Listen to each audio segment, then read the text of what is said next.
recently arrested for killing a 63-year-old man had previously been arrested in Chicago for trying to lure a child.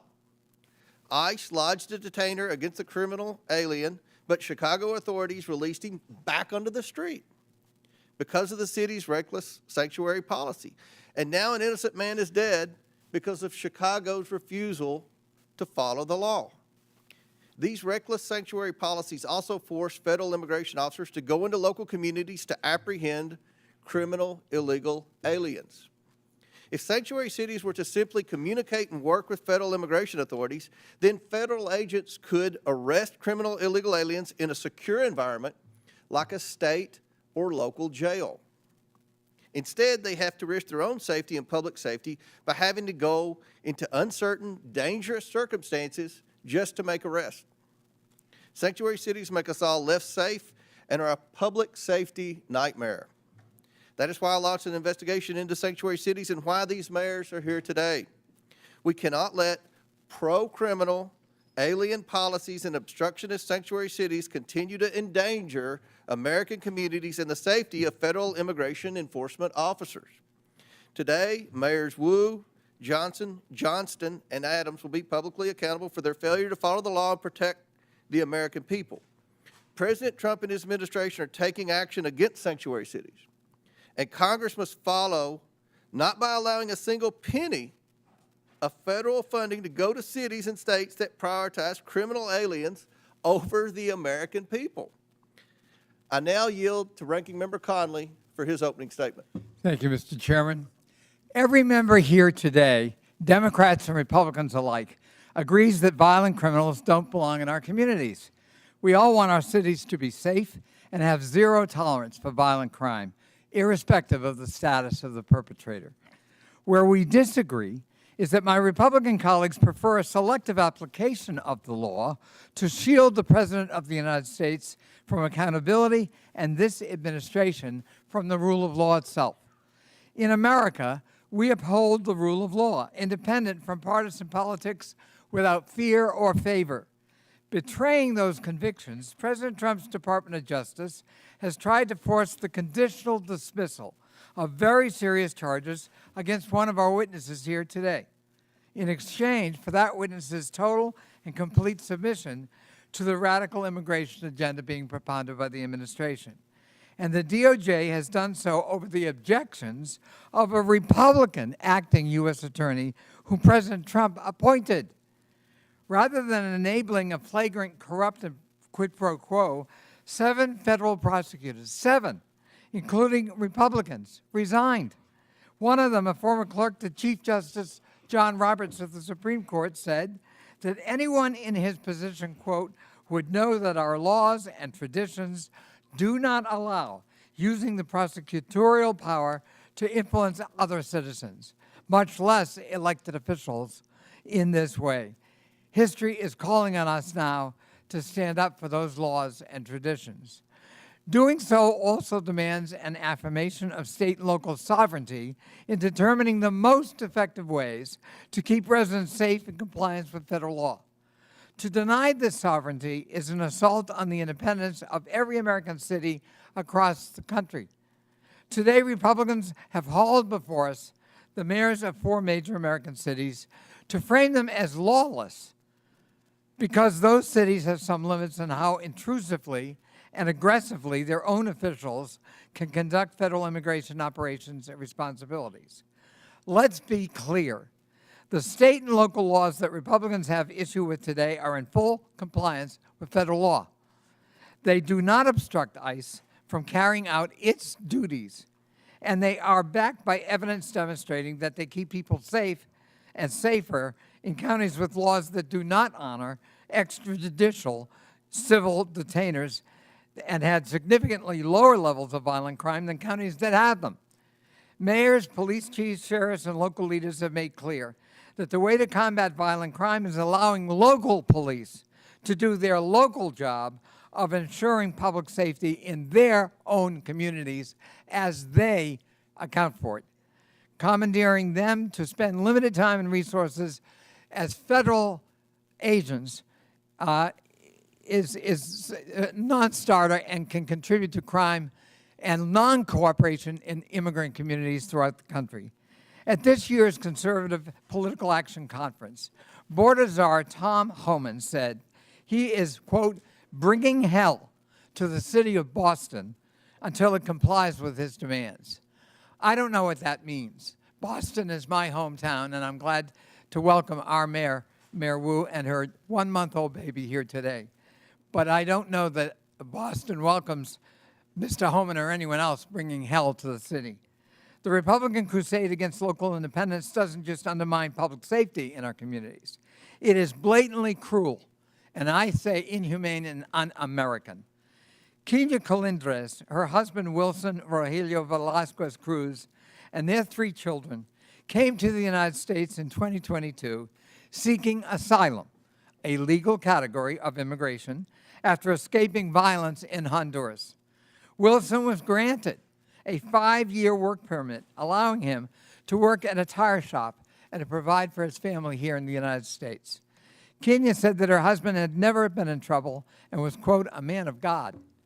On January 26, the family of 5 was in church when Wilson was lured out by an ICE agent waiting to arrest him. Despite having valid work permits, the Trump administration refused to hear his appeal and is actively deporting him. Wilson was the sole breadwinner for his family. Now Kenya has to worry about how she's going to pay the bills and take care of her 3 children, on top of the fears that she and her children might be next. Last week in El Monte, California, Sitley, a woman who is battling bone cancer, tearfully watched as her mother, Yolanda, cried inconsolably as she was detained by ICE agents who refused to even present the detention order. Yolanda was Sitley's sole caretaker in her struggle against cancer and has no criminal record. And now Sitley is on her own. ICE is also conducting massive raids in cities and towns that have led to the wrongful detention of U.S. citizens, including Native Americans and military veterans. One school district sent a letter to parents warning that ICE may board school buses and demand documents from children. Children are going to be afraid to go to school. One reportedly wrote a goodbye note to friends saying, quote, if ICE takes me, don't forget about me. If ICE takes me, don't forget about me. From a child. Is that the country we want? America needs immigration policies that keep everyone safe and make the country stronger and allow us to grow and fill in the skill sets we don't have. If President Trump was serious about delivering those solutions, he would not be attacking the Constitution's guarantee of citizenship to children born in the United States. To see our country through this period of darkness, we need leaders who will stand up for the rule of law and will champion public safety at the local level. And American families, whether they're immigrant families or native-born families, deserve due process, deserve respect, and deserve that Statue of Liberty that welcomes all comers. I yield back. Ranking member yields back. I request unanimous consent that Representatives LaHood of Illinois, LaLota of New York, Crank of Colorado, Malatakis of New York, Hurd of Colorado, Evans of Colorado, Van Dyne of Texas, Ocasio-Cortez of New York, Gillen of New York, and Davis of Illinois be waived onto today's hearing for the purpose of asking questions. Without objection, so ordered. And now, before we introduce the witnesses, I recognize Mr. Higgins from Louisiana for 20 seconds. Thank you, Mr. Chairman, and I thank the ranking member as well. Just to briefly, respectfully recognize the presence of the family of Wesley Haynes, a constituent. I'll speak to his case in my time, Mr. Chairman, but his parents, Patrick and Kathy, his wife, Olivia, his little brother, Brady, are present today, and they have a hard exit soon. Their 4-month-old daughter, Anne Marie, is waiting at home for Olivia to care for. And I just respectfully acknowledge their presence, Mr. Chairman and Mr. Ranking Member. We will discuss the details of their case. They tragically lost Wesley Haynes last year. Thank you, Mr. Chairman, for allowing me to recognize this beautiful American family. Thank you, Mr. Higgins. I'm very pleased today to welcome our outstanding witness panel, the mayors of 4 major American cities. First, we have Mayor Eric Adams, who's an outstanding mayor of New York City. He was sworn into office on January 1st, 2022. We have Mayor Mike Johnson, who's the mayor of the city and county of Denver. He was sworn into office on July 17th, 2023. I now recognize Representative Krista Morte from Illinois for 1 minute to introduce our next witness. Mr. Chair, I'm pleased to introduce Brandon Johnson, mayor of the greatest city in the world, namely Chicago, a city that was built by generations of immigrants, people like my parents and myself. Mayor Johnson was raised in Elgin, Illinois, which I'm proud to represent in Congress. The mayor was one of 10 children born to Andrew and Wilma Jean Johnson. His parents inspired him to become a teacher in the Chicago Public Schools and then later to run for office. Mayor Johnson won his first race for Cook County Commissioner in 2018 and later became mayor of Chicago in 2023. Mayor Johnson has dedicated his life to public service, and I'm pleased to welcome my fellow Illinoisan to the United States House of Representatives and to the Oversight Committee. Welcome, Mayor. I now recognize Representative Presley from Massachusetts for 1 minute to introduce our next witness. Thank you, Mr. Chair. I'm proud to introduce Mayor Michelle Wu, a dedicated leader committed to making Boston a welcoming home for everyone, and the first woman and person of color to be elected mayor of the city of Boston. For over a decade, I've had the privilege of working alongside Mayor Wu and witnessing her dedication to public service firsthand. She leads with compassion, she is innovative, and inclusive. Under her leadership, Boston has become the safest major city in America, a city that is welcoming to families from all walks of life. Just weeks ago, she welcomed her newest family member, baby Mira, who is with us today, a beautiful reminder of the future she's working to build. Madam Mayor, I am grateful for your partnership, friendship, and leadership.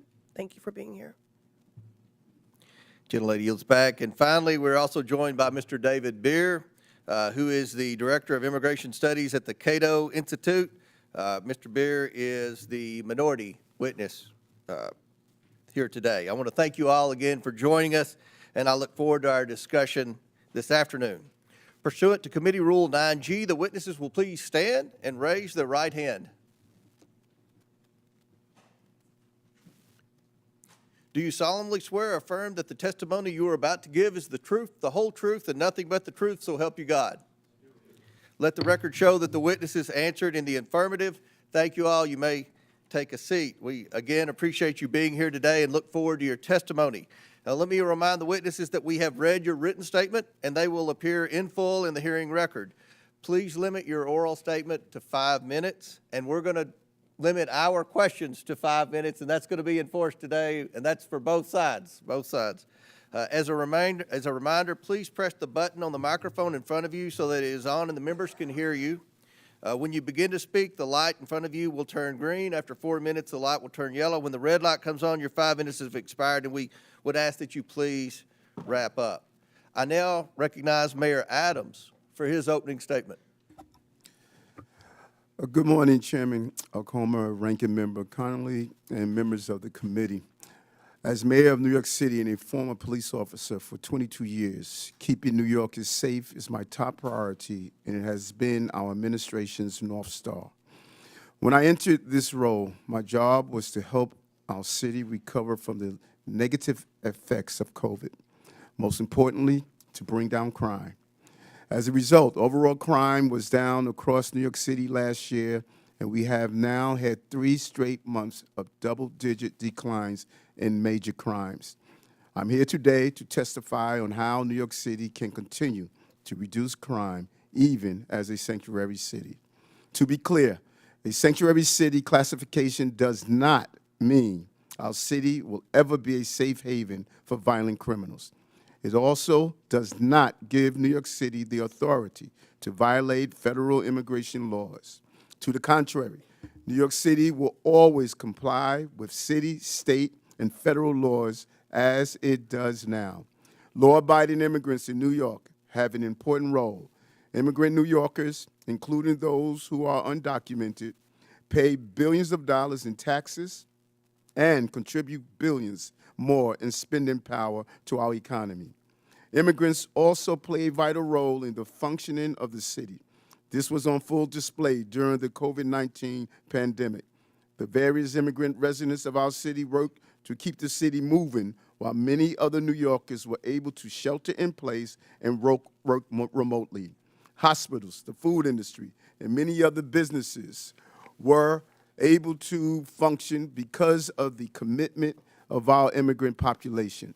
As mayor, I do not control who enters or remains in our country, but I do have to manage the population that is within our city. In order to carry out this function without having long-term negative ramification, I must create an atmosphere that allows every law-abiding resident, documented or not, to access vital services without fear of being turned over to federal authorities. I cannot have a city where parents are afraid to send their children to school or where children are sleeping on the streets, creating the potential for child exploitation and sex trafficking. If an undocumented person refuses to seek medical care until they have a medical emergency, our city's healthcare system will be strained. And if an undocumented individual witnesses a crime but is afraid to call 911 for fear of being turned over to federal authorities, criminals will roam free. And it reminds me of my early days as a police officer. I have seen firsthand the damage that can be done when someone is too afraid to seek out the police. Early in my career, I responded to a man who was calling out for help. We caught the suspect, but when it came to filling out the police report, the individual, an undocumented man from China, said he did not want to file a report and put a target on his back with federal immigration authorities.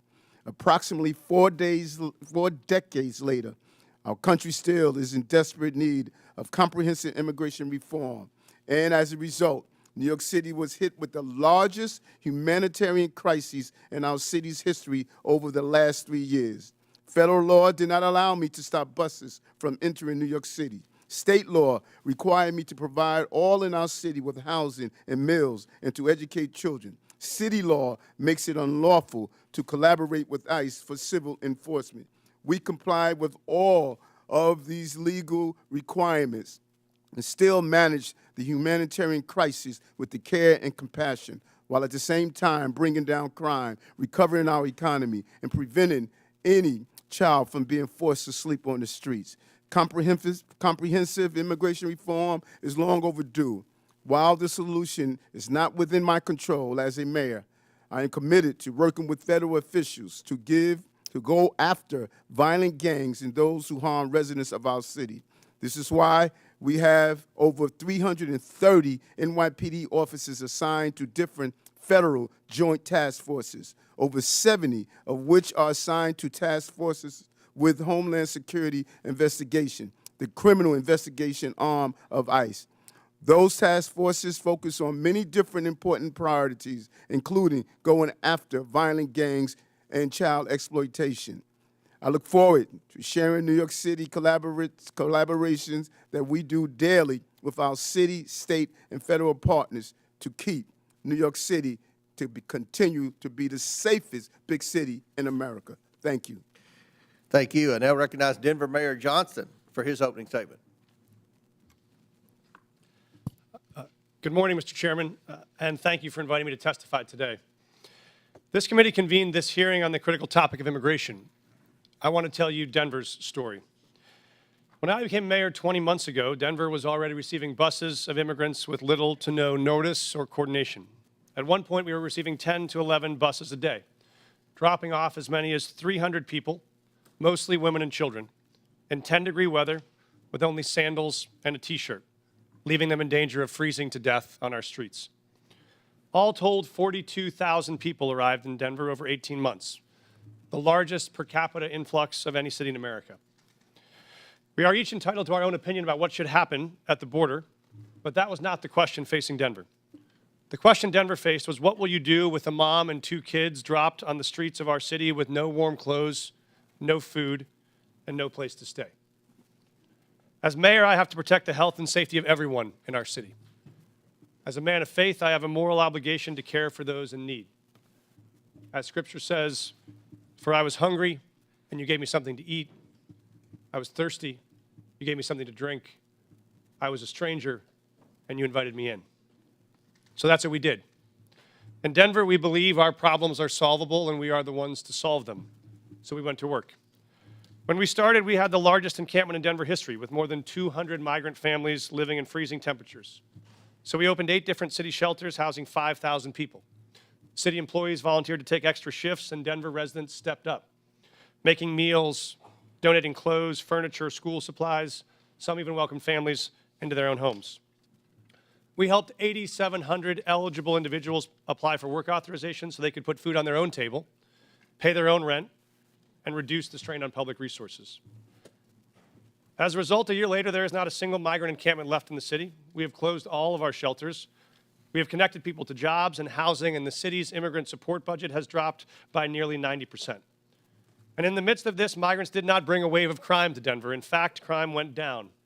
Homicides dropped 17%, shooting victims dropped 24%, auto theft down 29%. America is not just a place, it's a belief. Some people are born into it, some fight their whole life to get to it. It's a belief that all are created equal.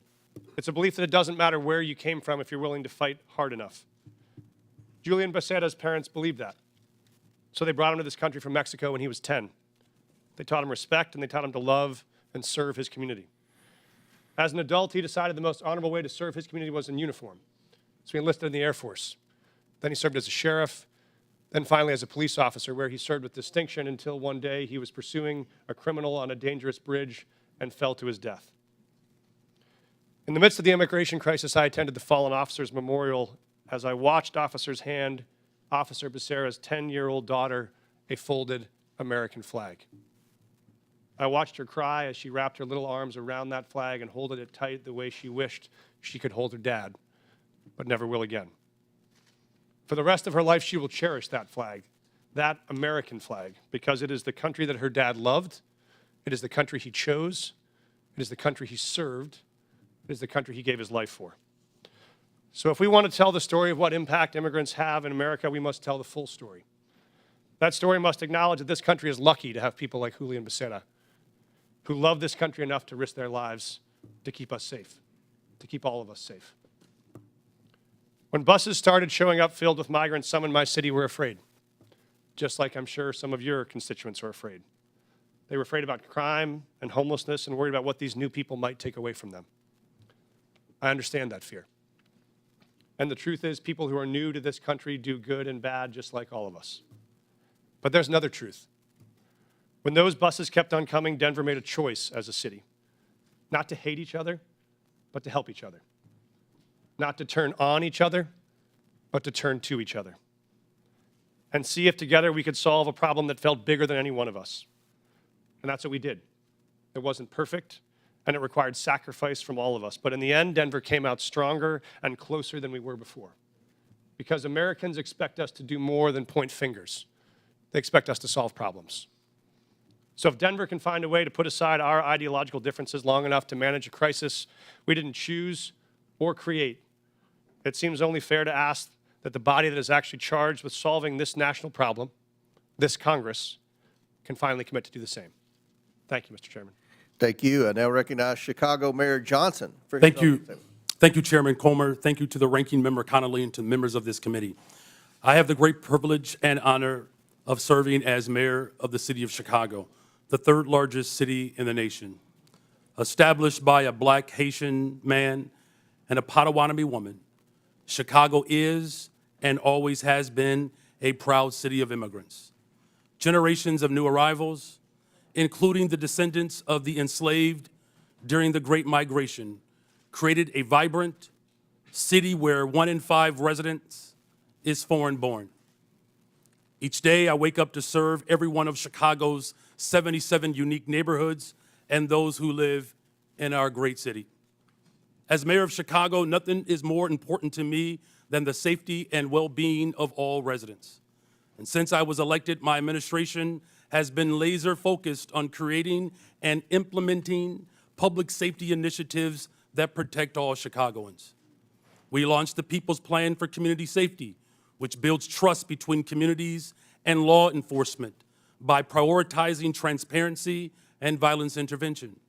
We established a dedicated robbery task force that reduced robberies by 25% citywide. We added over 200 detectives, increasing the clearance rates on our cases. And we've updated police equipment and technology so that our police officers have the tools they need to effectively prevent and fight crime. Our efforts to improve public safety by building trust with and investing in our communities are working. Violent crime is down in Chicago. The city ended 2024 with its lowest homicide rate in 5 years. The city is also safer because of our Welcoming City Ordinance. That law makes sure that the city's police resources are focused on our local priorities. In fact, the 40 years of Chicago's leaders have recognized that our policies toward civil immigration matters help to prevent and solve crimes. Put simply, any actions that amplify fears of deportations make Chicago more dangerous. Those fears cause witnesses and victims to avoid cooperating with police. The cooperation of all people, regardless of their immigration status, is essential to achieving the city's goals of reducing crime and pursuing justice for victims. When there is trust between city's residents and the police, undocumented immigrants come forward to report crimes to local law enforcement and provide information that helps the police solve those crimes. And now, I know there are myths about these laws, but we must not let mischaracterizations and fear-mongering obscure the reality that Chicago's crime rates are trending down. We still have a long way to go, but sensationalizing tragedy in the name of political expediency is not governing, it's grandstanding. Every violent crime is devastating, but scapegoating entire communities is not only misleading, it is unjust and it is beneath us. So let me be clear. Chicago's Welcoming City Ordinance and our other laws and policies do not lead to more crime. They do not prevent cooperation with federal law enforcement on criminal matters. And we do not harbor criminals. We arrest them, often because of laws that allow residents to feel safe helping the police. As mayor, I'm building a Chicago that embodies the dream of my father had when he came from Salis, Mississippi during the Second Migration, a Chicago that invests in housing, healthcare, jobs, and education. And that's why we've increased safe and stable housing by adding almost 4,000 more units, expanded access to health care by opening 3 mental health centers, and focused on getting our young people well-paying jobs, with summer jobs increasing by 45% since I've taken office. Our local partnerships have built a solid foundation, a better, stronger, and a much safer Chicago. We need this body's support for these efforts. We are ready to partner with you on the measures we know promote trust and create sustainable public safety. And to the people of Chicago and all hardworking people across this great nation, these values are our North Star, the drinking gourd we follow to a better future. We will not live in fear. It is not our portion. We will not go back. I do look forward to answering the questions of this committee. Thank you.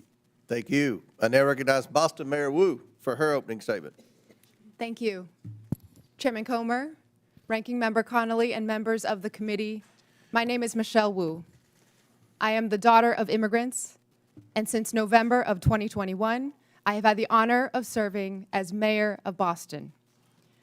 I'm proud to be here on behalf of our city, the police officers, first responders, city workers, the faith leaders, teachers, parents, and neighbors who partner every day to make Boston the safest major city in the nation. And I'm proud every day to work alongside the greatest police commissioner in the nation, Commissioner Michael Cox.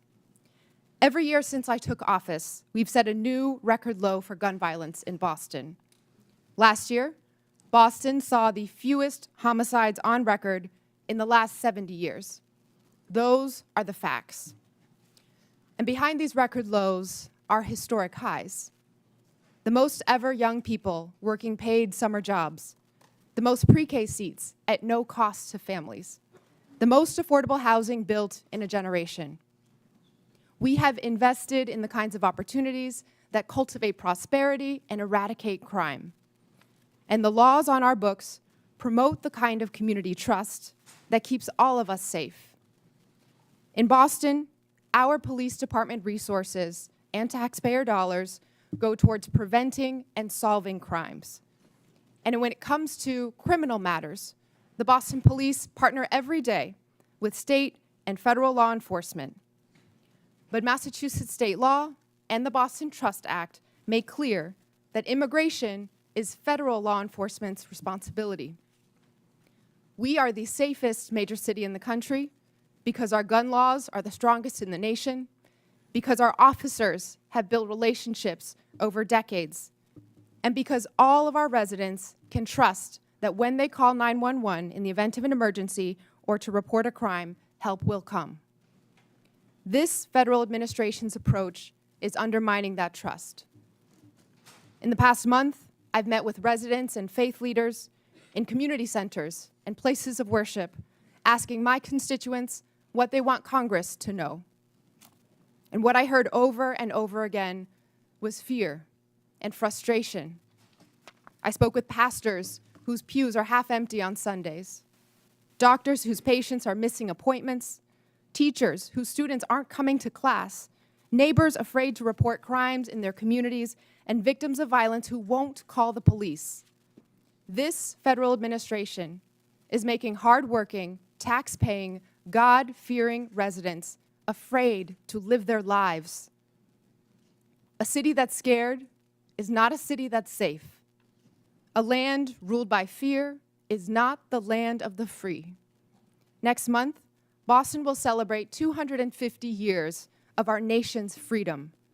And in every one of those years, Boston has welcomed the world to our shores.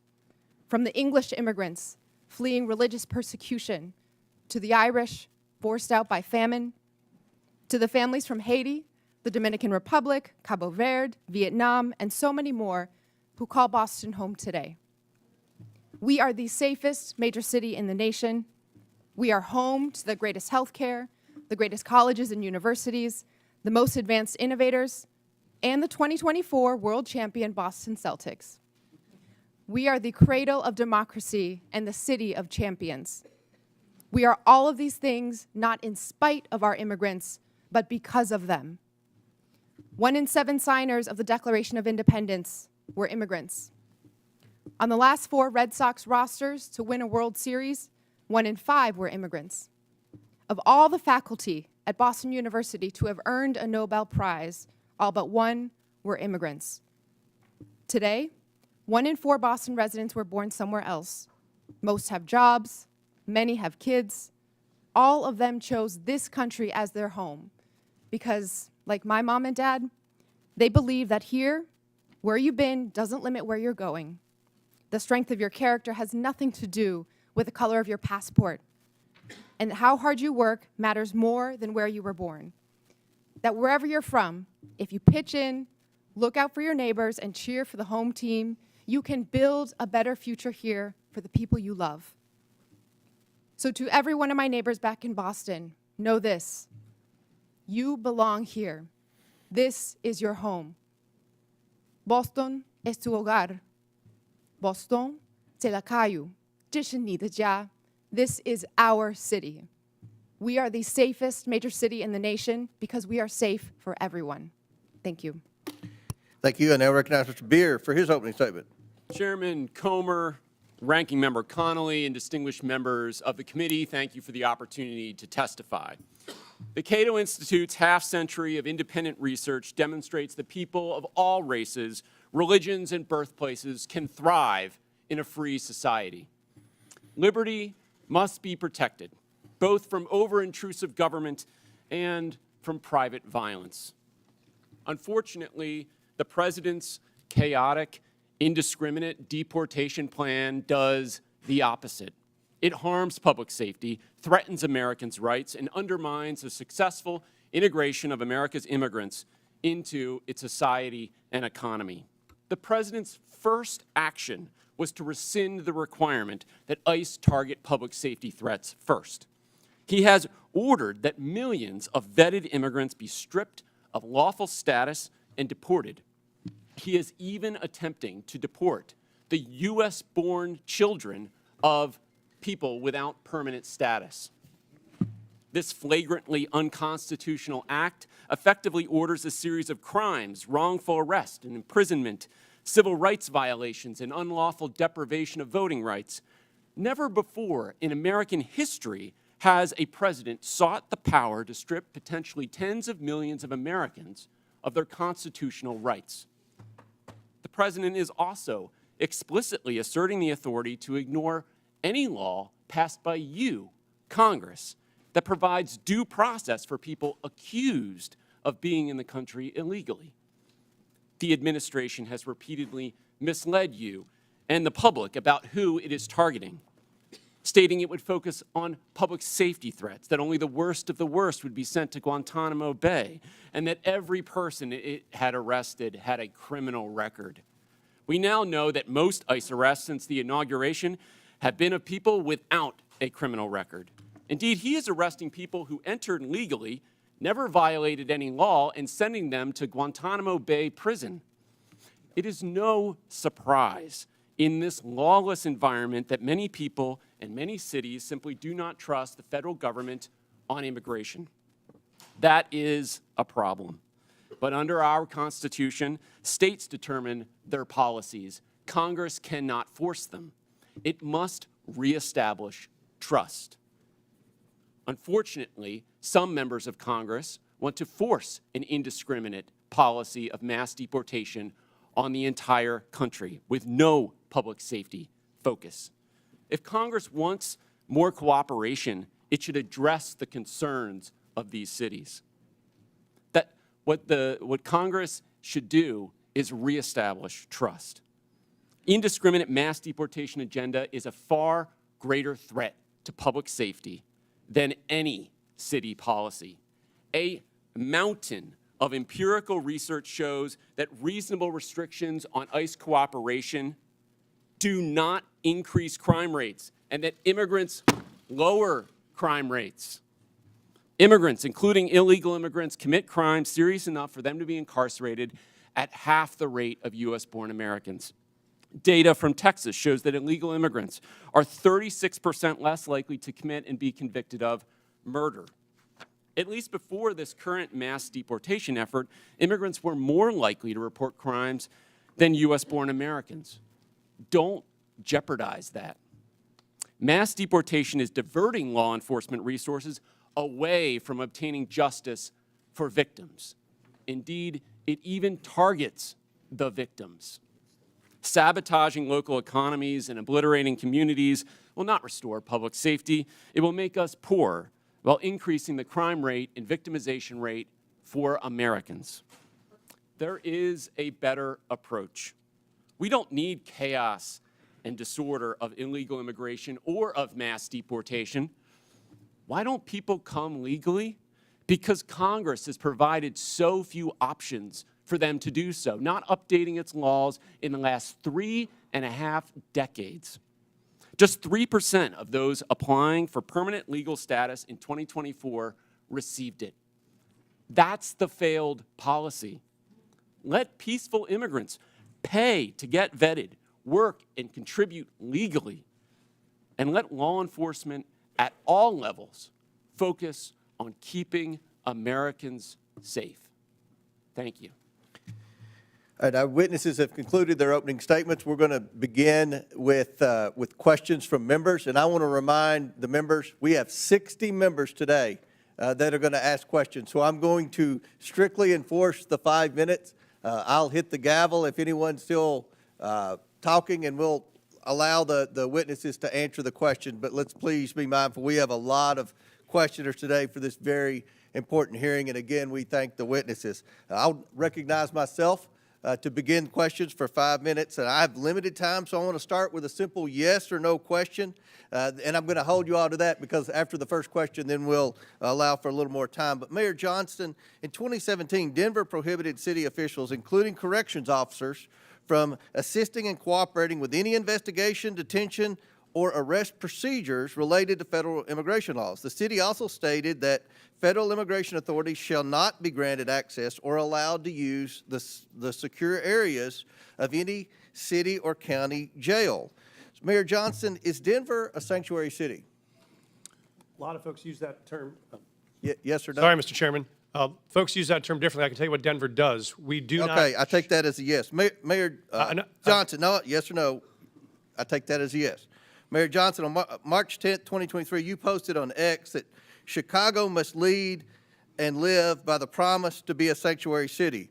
Is Chicago a sanctuary city? A 40-year policy of being a welcoming city. Yes. A 40-year I take policy that of a as welcoming yes. city. Mayor Wu, in November 2024, you gave an interview noting that you served on the city council a decade ago when the Boston Trust Act was first passed. You said in that interview that in terms of Boston's policy, there is a prohibition on resources and personnel going to enforce civil immigration detainers, meaning Boston police and other departments cannot cooperate with ICE when it comes to detaining on civil warrants. Mayor, is Boston a sanctuary city? Boston is a safe city. I take that as a yes. And Mayor Adams, on November 12, 2024, you said, quote, "This is a sanctuary city," but I must comment that you have, of the witnesses today of the major cities, you have publicly stated that you were willing to work with ICE on detaining the most criminal illegals, and I want to publicly thank you for that. But my question to you, sir, is New York City a sanctuary city? Based on our classification, yes. Okay. Last year, in a Boston suburb, an illegal alien raped and impregnated his 14-year-old daughter while living in a shelter for illegal aliens. Mayor Wu, under Boston law, would you turn this criminal over to ICE on a detainer? Whenever there's a criminal warrant, Boston police enforce that and hold people accountable. So would you turn that criminal over to ICE? This happened outside the city of Boston, but I can tell you in the city, whenever someone commits a crime, whenever there's a criminal warrant, we hold them accountable. If ICE deems that they are dangerous enough to obtain a criminal warrant, and the Boston police will enforce it. Will you turn that criminal over to ICE? We follow the laws, I and take we that make as a no. sure that everyone. In Chicago, is an safe. illegal alien who is a suspected member of a violent foreign gang who was brought into custody for his potential involvement in a murder. He was released when Cook County declined to press charges. This illegal alien is also facing charges for kidnapping and sexually assaulting his former girlfriend last year. Now he's on the streets. Mayor Johnson, under Chicago law, would you turn this criminal over to ICE on a detainer? Our local law enforcement works hard every day to get criminals off the streets of Chicago. Would you And turn that criminal over to ICE? That's the problem. That's one of the topics of this conversation. That's one of the problems we've heard from Tom Hammond and from the Homeland Security is that in your cities, when someone's apprehended for a crime, and ICE is now with this new federal policy wanting to come in and deport the criminal alien, that you will not cooperate with ICE. Will you turn that criminal over to ICE? And we do not harbor criminals. Our local police department works hard every single day to ensure that the city of Chicago is Yes safe. or no? Will you turn the criminal over to ICE? With a criminal warrant from the federal government, our local law enforcement repeatedly collaborates with federal agents. So you're saying publicly today, you will turn that alien over to ICE in a safe place like a jail and not turn him out on the street and say, here you go, ICE, good luck. You will turn that criminal over to ICE. With a criminal warrant, as we have done for 40 years. Should that criminal be turned over to ICE? With a Mayor? criminal warrant, they are subject to the federal laws, and that includes deportation.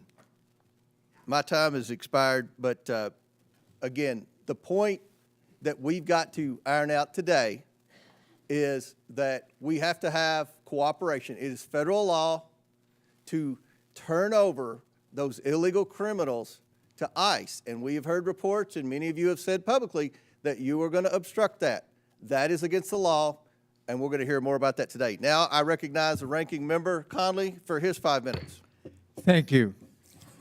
Mayor Wu, I quoted Tom Homan, the so-called border czar, saying that he wanted to bring hell. He was bringing hell to the city of Boston.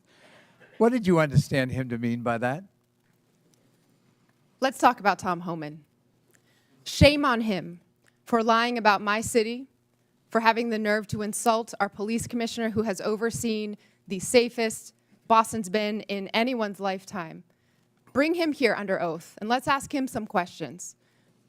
I am here to make sure that the city of Boston is safe. Others may want to bring hell. We are here to bring peace to cities everywhere. Mayor Johnston of Denver, what would your reaction be if Tom Homan wants to bring hell to your city, Denver? We think that we have folks in Denver who are working hard, playing by the rules, paying taxes. There is no one that is seeking hell to come to Denver. What people are looking for is opportunity and hope. And for the That's record, available. he can do whatever he wants to do, I guess. But the fact of the matter is, you absorbed on a per capita basis the largest immigration a year or two ago, and you indicated that your crime rate actually fell. It didn't increase. Is that correct? That is correct. Crime is down in Denver. We have homicides down 17%. Violent shootings are down 24%. And in Auto theft Boston, down. I'm sorry, I've got limited time. Mayor Wu, same thing in Boston. The Boston crime rate has been falling, correct? We had 24 homicides last year, 24 too many, but that represented a tremendous reduction, one of the biggest drops anywhere in the country. Thank you. So the correlation between immigration and crime is false, as you point out, Mr. Beer. Perhaps you can elaborate that. I find it ironic that you characterized correctly, in my view, President Trump and Tom Homan's approach to immigration as lawless when they're invoking law and order and crime as the rationale for their lawlessness. Could you expand on the lawlessness and the irony of the fact that, as you point out in your testimony, the crime rate among immigrants is half that of the native population? That's right. I have a table in my written testimony that you can look at. Top 20 cities for immigration court filings over the last 4 years. 19 of those cities saw a decline in their homicide rate. If you look at all of the major cities, there is a negative correlation between increasing numbers of immigrants and the homicide rate. So that means more immigrants, lower homicide rates. That holds true across the United States. So I think the correlation that's trying to be made is more immigrants, more illegal immigrants, more chaos, more crime. That does not hold. What we do see under this administration is an increasing willingness to ignore the laws. He has, as I mentioned, signed an executive order that says he can ignore due process rights for people who are accused of being in the country illegally. This is an incredibly dangerous assertion of authority and should be investigated by Congress. And is it a reasonable proposition for a local leader? I know I was chairman of my county, which is like being mayor of a large county, and you know, we focused on local law enforcement. You know, we tried to help the feds when we could. We were cooperative where we could be, but our job was local law enforcement. And there is a clash when ICE behaves this way, and I described some horrible incidents. It instills fear in the immigrant community, and it fosters non-cooperation rather than cooperation, which is the mandate of each of these leaders, is it not? Absolutely. We want cooperation. Many of these cities are the reason why immigrants are more likely to cooperate and report crimes to the police than the U.S.-born population is. So there are good reasons to limit this mass deportation of people in their communities. I would just argue that the premise of this hearing is false. We have local law enforcement cooperating with the local political leadership, and it's working. It's bringing down crime rates. And the proposition that immigrants cause crime is false. In fact, patently false, as your testimony, I think, would demonstrate, Mr. Beer. And the idea that these are sanctuary cities that need to be punished is simply a war on urban America. And I'm proud of the mayors who are in front of us here today, and I thank them for their testimony, and I thank them for their service to their local communities. I relate to it, and I think it's a noble calling. I yield back. Gentleman yields back. Chair recognizes Ms. Boebert from Colorado. Thank you, Mr. Chairman. Mayor Mike Johnston, I hope we could start off on a level field of agreement here. So in your testimony, you said that locals were asking Denver, what will you do?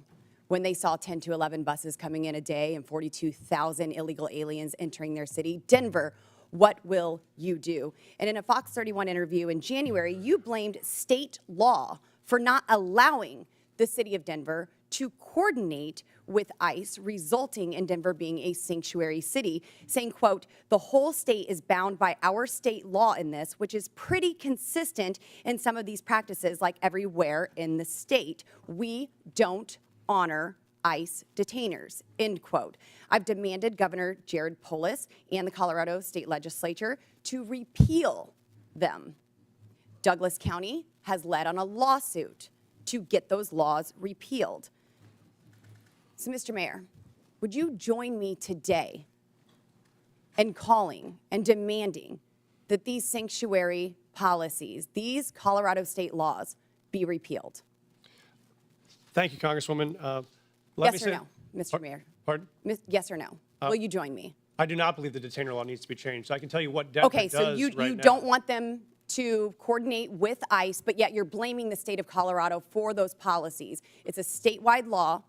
It's not a Denver law, and you're blaming the state of Colorado for the law, yet you will not call for that law to be repealed, correct? Yes or no? We do coordinate with ICE presently. I'm happy to tell you what we do on this. We've honored detainer requests more than 1,226 times over the last What 7 about years. before a warrant? There are many issues before a warrant. So if what happens is if ICE has sends us a detainer request, Well, you it's have called a- local law enforcement officers, Mr. Mayor, who are unable to coordinate with ICE to even get the initial warrant. They aren't allowed to tell them that they are illegal aliens. So unfortunately, you won't join me in asking for this law, demanding that this law be repealed. So let's keep going. In 2017, Denver passed an ordinance that ensured any city employee who spoke with federal immigration authorities would be fired, among other policies that have led to local and national media outlets to call Denver a sanctuary city. So now let me ask you, would a city employee be fired for communicating with anyone from the EPA? Right now, Congresswoman, our policy is we don't ask people's status. when Would they come any into city contact with employee any- be fired for communicating and coordinating, talking with an agent from the EPA, a federal employee? Not to my knowledge, Congresswoman. What about Health and Human Services? Would they get fired for talking with someone from Health and Human Services? Not to my knowledge, Congresswoman. So they would only be fired for talking to federal law enforcement officers. No, that's incorrect, Congresswoman. This is an ordinance city employees do, in Denver fact, passed in 2017, Mr. Mayor. our city employees do, in fact, communicate with ICE. We do coordinate on multiple things with ICE. For instance, if there is a violent criminal warrant in the city, we No, pursue that we're warrant talking together. before the warrants, Mr. Mayor. There are issues happening before warrants are issued, and local law enforcement officers are unable to coordinate because there is no warrant. And your ordinance says that a city employee would be fired for communicating with federal law enforcement. So you've been mayor for 600 days. Have you ever called for that ordinance to be repealed? We are not unable to coordinate with ICE right now. We are in communication with ICE right now. Only if about- there is a warrant, but I'm talking prior to the warrant. We wouldn't have a reason to coordinate. Because you prior don't know to if they're warrant. illegal, because you are unable to coordinate until there is a warrant. So that's why this ordinance needs to be repealed. So now the 600 days, there's been no time to ask for this to be repealed. You did have a newcomer's playbook, 25 pages. You had time to put that together. And you had time to agree with the city council to authorize up to $2 million to pay Joe Biden's former lawyer, his law firm, to help cover your ass for Denver's sanctuary city policies for this hearing, correct? Thank you, Congresswoman. We have counsel. Did you to authorize support- that spending? We have counsel to support this committee's investigation into any documents you may have. That is a year-long contract for the 13,000 city employees. And your budget you may is request documents from. seriously declining. Denver Magazine reported that Denver has spent $7.5 million on shipping illegal aliens to other destinations. Mayor Adams, did Mayor Johnston ever coordinate with you and tell you that he was shipping illegal aliens to your city?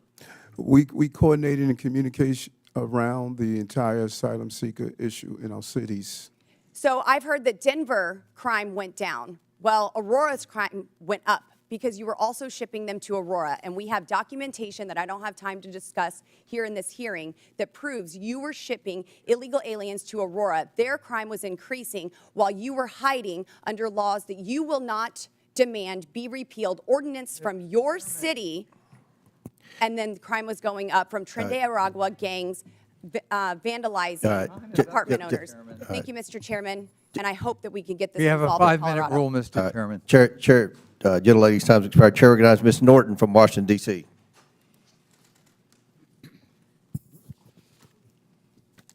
There have been a lot of talk today about these cities and their, in my view, principal decision not to respond to extrajudicial ICE detainers. But I would like to back up and talk about these detainers, what these detainers really are. Requests from ICE to unconstitutionally hold someone without due process or probable cause. Enforcing ICE detainers is also expensive, often results in mistakenly holding U.S. citizens and undermines public safety. It diverts resources from protecting the local community to carry out the federal government's job of immigrant enforcement. Mayor Johnston, what challenges do ICE detainers represent to your law enforcement and city resources? Thank you, Congresswoman. I think that was to me, right? Sometimes I That's get correct. confused. Okay. Thank you, Congresswoman. I think it's important, I appreciate to describe what Denver currently does in terms of what coordination looks like and what it doesn't, which is if we get a detainer request, if we have someone in our custody that ICE would like to get access to, what we do is we provide them a notification of release. And so if that person will be released from our custody, we notify them of the time and the date when they will be released, so ICE, if they choose to, could pick that person up. We have done that 1,226 times over the last 7 years, and that has enabled ICE, when they choose to be able to bring someone into custody. What we do not do is hold someone beyond their release date, because there are multiple courts who have found that to be unconstitutional. If someone is serving a sentence and that sentence expires this Friday, we can't hold them another 7 days without an additional charge. And so that is what state law does, and sheriffs around the state would say it is a strain on local resources to hold them for a civil issue that is not linked to a criminal charge that we have in our city or another jurisdiction. That's why we don't honor those types of detainers. Mayor Johnson, how about for Chicago? So thank you for that question. And for Chicago, again, our top priority with the Welcoming City Ordinance is to ensure maximum safety. The type of coordination that happens between our local law enforcement and our communities is paramount to building trust and keeping our communities safe. The ordinance, as well as the state law, the Illinois Trust Act, which was passed with bipartisan support and signed by the Republican Governor, Bruce Rauner, we do not permit our local law enforcement from engaging in any federal matters. With a criminal warrant, our city and our state will cooperate with the federal government, but without a criminal warrant, our local law enforcement focuses in on local issues to keep the people of Chicago safe. Mayor Wu, how would fulfilling ICE detainers detract from public safety in your city? Thank you, Congresswoman, for hosting us, first of all, in your district. We hear every day from Boston residents, a city that is 28% people who were born in another country, that the trust and feeling that they know they can call 911 when they need help, or if they have information to solve a crime and police need that help, that they feel comfortable in doing so. And so our policy in Boston is that regardless of your background or immigration status, you have access to our libraries. We want you to take your kids to school. We want you to be part of our community. And also, regardless of immigration status, if you commit a crime, if you do harm in the community, you will be held accountable. It is critical to the safety of Americans that cities have the ability to decide what is in the best interest of their people. Mayors and local enforcement know their cities best. I would yield any time remaining to the ranking member. I just want to underscore what the gentlelady has said. Local government knows best how local enforcement, law enforcement works. And cooperating with ICE is part of that, but they can't be a substitute for ICE doing its own job, which is a federal responsibility. Thank you for yielding. Before I recognize Mr. Jordan, I believe Ms. Boebert has a unanimous consent. Yes, Mr. Chairman, I'd like to ask unanimous consent to submit to the record multiple local news articles referencing Denver's sanctuary policies, including the Newcomers Playbook written by Mayor Adams and the budget, which shows millions and millions of dollars of the Denver city budget cut. Without objection, so ordered. Chair now recognizes Mr. Jordan from Ohio. Thank you, Mr. Chairman. Mayor Johnston, who's Abraham Gonzalez? Thank you, Congressman. He is a individual that was released from the county jail on Friday in the city and county of Denver. That's all you know about him? I do know that he was facing charges that the Venezuelan gang member arrested by Border Patrol on September 20th, 2023, released into the country by the Biden administration. A few months later, he's arrested in your city, charged with aggravated assault. On March 11th, 2024, he's charged with motor vehicle theft, stole a car, and then on March 20th, 2024, Mr. Gonzalez is charged with felony menacing. 6 days after that last charge, ICE sends you a detainer, which includes an administrative warrant. Basically, it says if you're going to release this bad guy, this gang member who allegedly stole a car, menaced people, and assaulted people, give us a 48-hour heads up. Is that right? Does that refresh your memory? I do know about the detainer request. I do know that we provided a notification of release. What kind of notice did you give ICE when you released him? We gave him notification. I'm not sure how long in 1 advance hour. it was. I do know 1 that. hour. I do know that Gave there him were a 1 6 hour notice, and you released him 5 days ago, right? Why not give him more heads up? Actually, let's put the slide up. Let's see what it says here. Let's put the slide up. This is what the Denver Sheriff's Department, it's kind of hard to see, so I'll read it. It says, Denver Sheriff Department, ICE notification being released to the streets. I simply said, just release him to us. You release him to the streets. Why not release him to ICE? Thank you. What we've done, and we do this regularly, we've done 1,226 of these, is we notify I'm ICE. asking about one. I'm not asking about the other 1,200. I I'm understand. asking about Mr. Abraham Gonzalez, who's a gang member from Venezuela, stole a car, assaulted someone. You had him in your custody for how long? I know that we released him. 345 days you had him in custody. And I said, hey, can you give us 48 hours heads up? I don't You know. gave him 1 hour notice. Mr. Congressman, we notified them of release. There were 6 ICE agents present when he was released, so they had enough time to respond and to be present. Respond where? To the jail where we released him from. So we released him we notified them of the release time. When we notify them of release, they come to the jail facility to pick them up. They're Why still didn't you on. say, that's not what you said. You said you released him to the streets. Did you release him to the streets? You release him to ICE? What we do, sir, is we release him from our county jail, and we coordinate with ICE on that release time and release date so that ICE can come and pick them up from that location. Pick him up where? In the parking lot? Yes, sir. They're on the facility Guess property. what happened in the parking lot? I know, sir. I've reviewed the video. So I looked at it. I've talked to the sheriff last night. One of the ICE officers got assaulted, didn't he? I've reviewed the video, They had sir. to tase the guy, didn't they? Would you like me to answer, sir? No, I'd like you to answer, did they tase him? I know that there were 6 officers that had multiple tasers. I saw the So they detention had on 6 video. officers. If you keep him in the facility and they come in the facility and get him, does it take 6 officers? Probably takes 2, doesn't it? So we've been doing these, as I mentioned, 1,224 times, 1,226 times. This is the first time I've been made aware of there's been an incident like this. So I reached out to ICE after I saw the video. I've coordinated with their team and offered to sit down and see if there are procedures we can change. It's a simple make sure question. this works smoothly. It's a simple question. You can release him in the parking lot, give ICE 1 hour notice, and they got to send 6 officers to arrest this guy. Or you can say, hey, what? Here's what we're going to do. We're going to hold him. You come in and bring 2 officers in, and you turn him over there. Why not do it that way?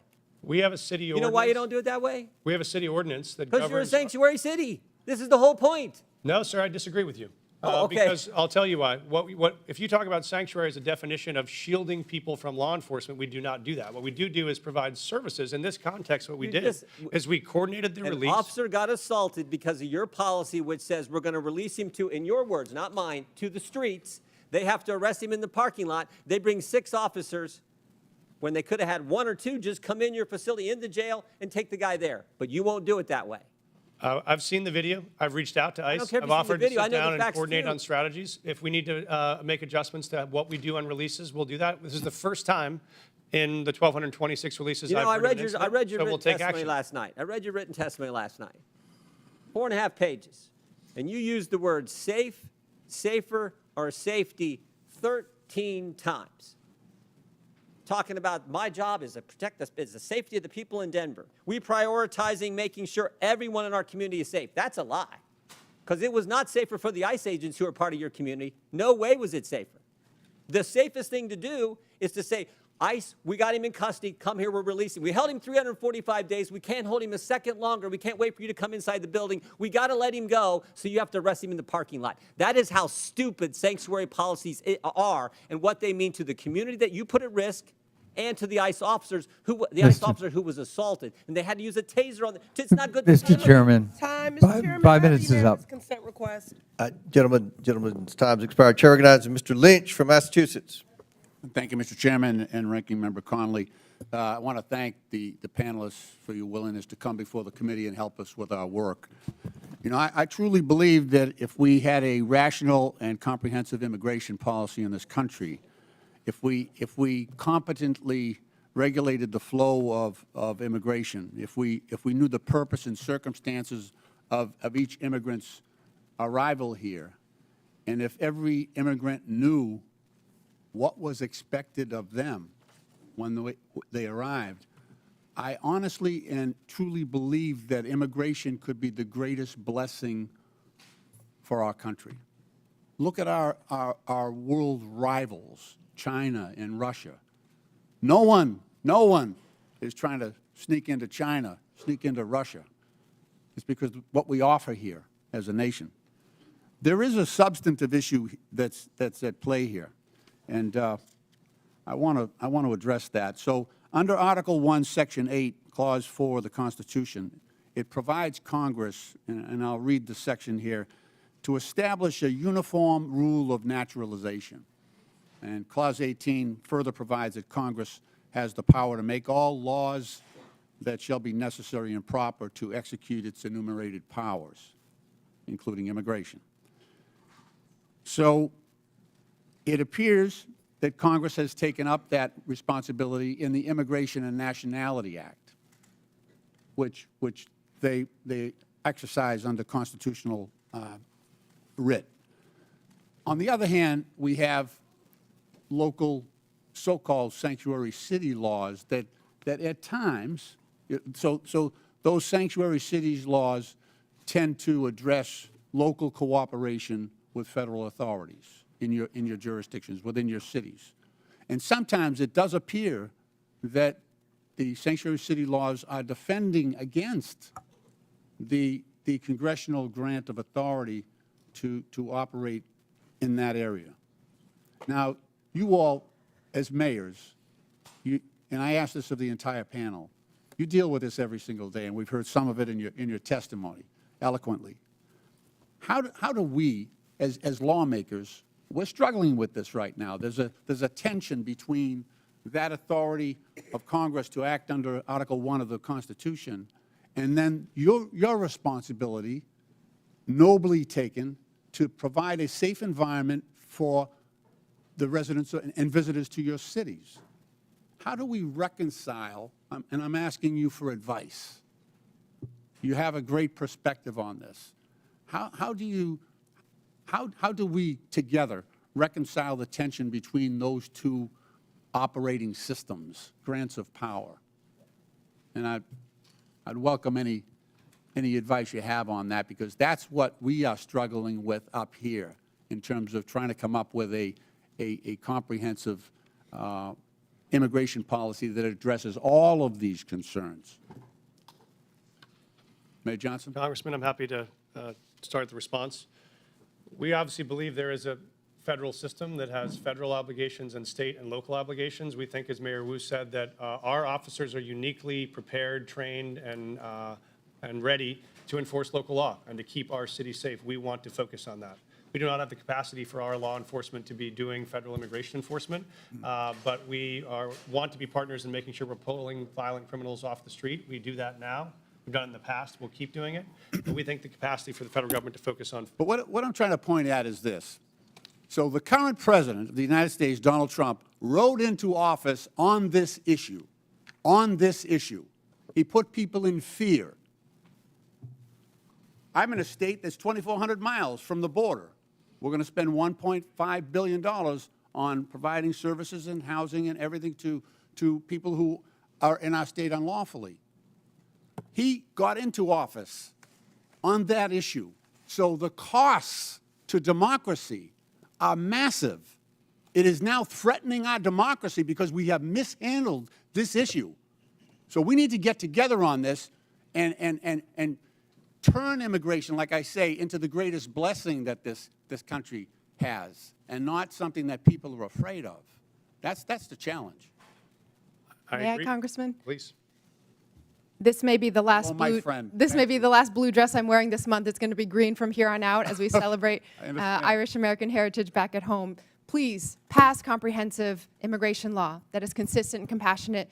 That will make our jobs possible, and we would so appreciate that partnership. I hear you. Thank you. I yield back. Gentleman yields back. Chair recognizes. Chair, I have a unanimous consent request. I didn't. I'm sorry. I have a unanimous consent request. All right. Proceed. Okay, I'd like to seek unanimous consent to enter into the record thousands of DHS agents shift to deportation instead of drugs, weapons, and human trafficking. That is February 2025 USA Today. Without Also- objection, so ordered. Parents pull kids from childcare as immigration fears hit U.S. youngest. Without objection, so ordered. Chair. Finally, an 11-year-old girl in Texas died by suicide after she was bullied about her family's immigration status, her mother says. Without objection, so ordered. Chair recognizes Dr. Gosar from Arizona. Thank you, Mr. Chairman. Mayor Wu, I'll be showing up at your house tomorrow with my bags at 5 o'clock. Leave your doors unlocked, please. What are you making for dinner? Because I expect a warm meal and a balanced diet. Now, I'm going to need a car, and please leave me some cash because I'm going to need to go to my doctor's appointment on Friday. That would be to Mr. Mayor Johnson. Now, I don't want to sleep on the couch, so put me up at a luxury hotel. The other Mayor Johnson. Obviously, you wouldn't like this because you don't know me, right? You know nothing about me. You might not like that. Sanctuary cities offer this kind of hope, this false hope to illegal aliens by saying that very thing. Stay with me. We don't tell anybody that you break our laws. Now, thank you. You've made the United States complicit and one of the largest purveyors of human trafficking in the world. Thank you. You're disgracing the legal immigration system that came here, and the immigrants that came here the right way, through Ellis Island at the time, now through our going through a process. And I want to talk about that process because I've always been told, and it's never been really challenged, is that good process builds good policy, builds good politics. I think that works really, really good because you can always fall back to the process. If the process isn't good, you always get good process.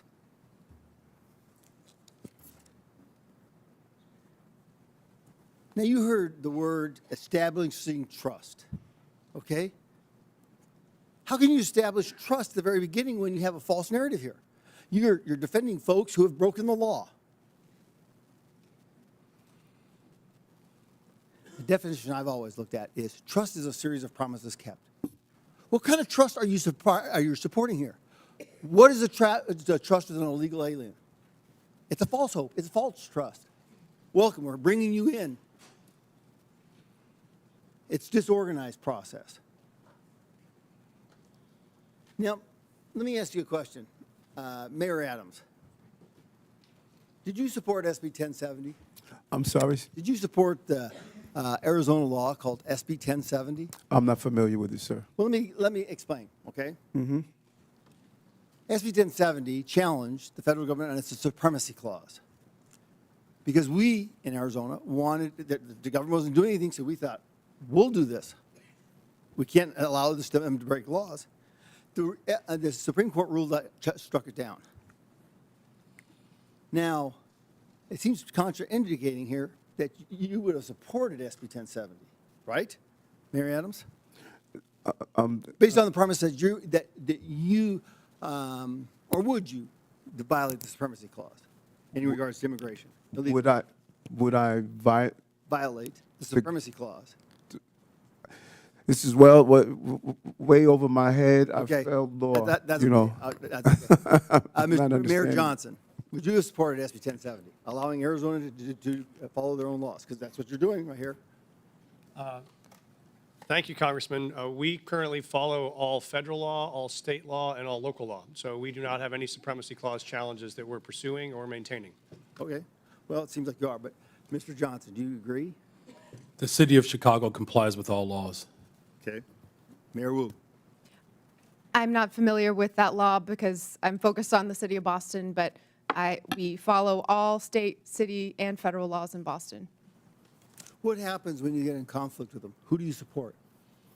The Constitution, as I understand it, doesn't require cities or police officers or anyone to follow their laws in conflict, follow federal laws in conflict with local laws or state laws. Okay, in the Constitution, it says, and it's explicit, that the federal government has jurisdiction and supremacy over all immigration laws, right? I mean, I've heard it a number of times from my colleagues over here.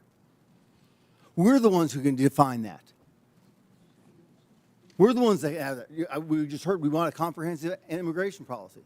How can you get a comprehensive immigration policy when you're defining it from the very get-go? You're building it on false premises and false tenets. Respectfully, Congressman, you could pass bipartisan legislation, and that would be comprehensive immigration law. Why The would you false have- narrative is that immigrants in general are criminals, or immigrants in general cause all sorts of danger and harm. That is actually what is undermining safety in our communities. If you wanted to make us safe, pass gun reforms. Stop cutting Medicaid. Stop cutting cancer research. Stop cutting funds for veterans. That is what will make our city safe. Yes, thank you. I yield back. Chair recognizes Mr. Krishnamurti from Illinois. Thank you, Mr. Chair. Mayor Johnson, there's been much talk about Chicago and its enforcement of laws to rid our communities of criminals, so I want to give you a chance to address some of these questions. First, Mayor Johnson, the city of Chicago operates under 4 sets of laws: federal, state, county, and of course, Chicago's own laws, right? That is correct. And most of these laws are not within Chicago's sole power to change. For example, the Illinois Trust Act, a state law, was enacted in 2017 by then Republican Governor Bruce Rauner and dictates interactions between ICE and law enforcement, right? That is correct. And under Chicago's own law, I have a copy of it right here, Chicago is required to help ICE whenever ICE presents a judicial criminal warrant for an arrest, correct? Yes. In fact, Chicago has assisted ICE with criminal warrants in the past, right?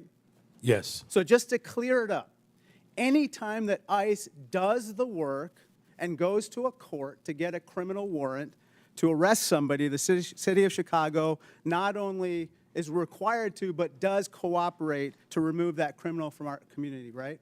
That is correct. Let me turn to another topic. President Trump has said many things about Chicago, including that it is, I have this NBC News report, worse than Afghanistan. Mayor, I'd suggest the facts suggest otherwise.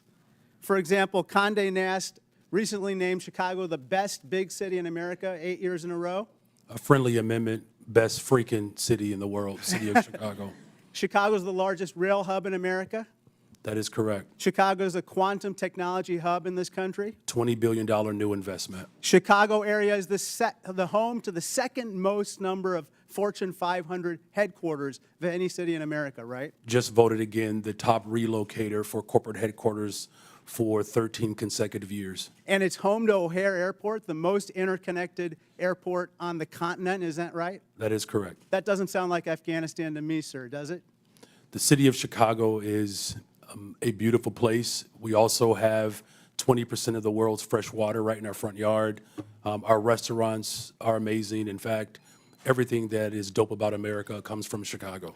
A Republican named Lincoln was nominated for president in Chicago, and a Democrat named Obama called Chicago home too. It's the city of big shoulders, the heart of the heartland, the home to the world's best pizza, and we're not going to take any slander from Donald Trump or anyone else lying down. Is that right? That is correct.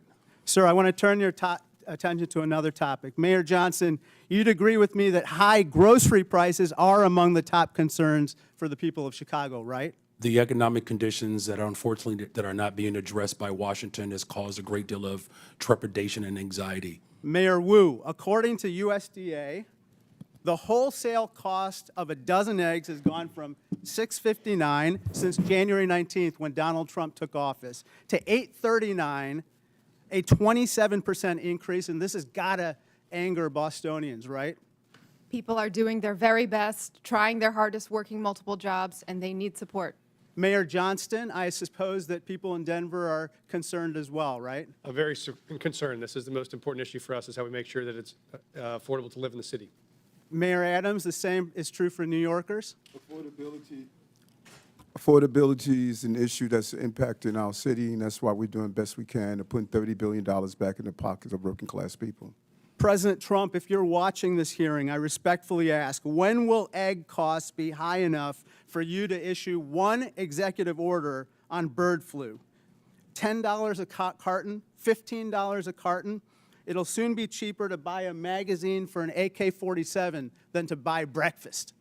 This is flat out wrong. Turn to my last topic. Interestingly, last night in a record-long address, the president did not mention the word Medicaid once, which is top of mind for everyone. Mayor Johnson, you don't dispute that 1.6 million people in Cook County are enrolled in Medicaid, right? I do not dispute that. In fact, in most of our safety net hospitals, 70% of the individuals that are being serviced are being serviced through Medicaid. I recently received outreach from Lurie Children's, a preeminent children's hospital located in Chicago. They said, quote, slashing Medicaid will put access to care for all children in our state at risk. You would agree that's unacceptable, right? That is unacceptable. It doesn't matter where you're from. If you're white, black, brown, poor, or rich, massive cuts to Medicaid will devastate our health care system. Thank you, and I yield back. Gentleman yields back. Chair now recognizes Mr. Perry from Pennsylvania. Thanks, Mr. Chairman. Mayors, thanks for being here, leaving your cities to come to Washington, D.C. today. By either definition or by claim, each of you, I think, could justifiably say represent what's considered a sanctuary city. If you could describe it, what would you, sanctuary from what? Anybody? Mayor Johnson, you want to start? Mayor Johnston? Thank you, Congressman. I welcome that because I wanted to clarify. We do not shield people from federal law. I just asked you what, so you don't consider yourself a sanctuary city? We provide services and supports. Do you consider yourself a sanctuary city? That's just. We do not under that definition. You don't use the definition, you're not a sanctuary. We call ourselves a welcoming city. Okay, so what are you welcoming and who are you not welcoming? Well, we're welcoming everybody. Okay. We don't keep folks. So you're welcoming criminals that you don't have any idea what their crime background is, and you're good with that? No, we aggressively pursue. How do you do that? No. How do you vet the people that you welcome in your sanctuary city? Sir, we don't vet folks that arrive from Illinois or California with a background check when they come into the Denver airport any more than someone from another location. So you're welcoming any illegal immigrant or illegal alien to your city without question? Well, folks that make the decision to come to Denver, they arrive, and then we expect But them to you get a call job, them, you pay welcome taxes. them. You welcome them. You call them to your city and say, if you come here, you will be safe from what? Thank you, sir. We don't call anyone to our city. Folks that arrive in our city, we offer same access to services they may need to be successful. And if they break the law, we hold them accountable, we charge them, we prosecute them. What about if they've already broken the law? Well, if they've already broken the law and there is another jurisdiction that has a warrant for that person, they let us know, and we would cooperate to transfer them to that jurisdiction. I think we saw in Mr. Jordan's conversation with you that you really don't do that. Mayor Johnson, how about you? How many, according to my records, you have welcomed 51,648 illegal aliens to your sanctuary city. So I'd ask you, sanctuary from what? If you're referring to the number of individuals that were bused from Governor Abbott without any coordination, the 52,000 individuals that were seeking asylum, those individuals were bused to us. I passed a bus ordinance to work to coordinate with the governor of Texas. He refused to do that. But that transfer of individuals was the result of the governor of Texas, not the result of a welcoming city ordinance. Welcoming city ordinance. So you're not welcoming these people that came here illegally? The individuals that were bused to us from the border. From They were not Governor Abbott. welcome in Chicago? You didn't welcome them? You didn't provide them sanctuary? So the welcoming city ordinance is pretty straightforward.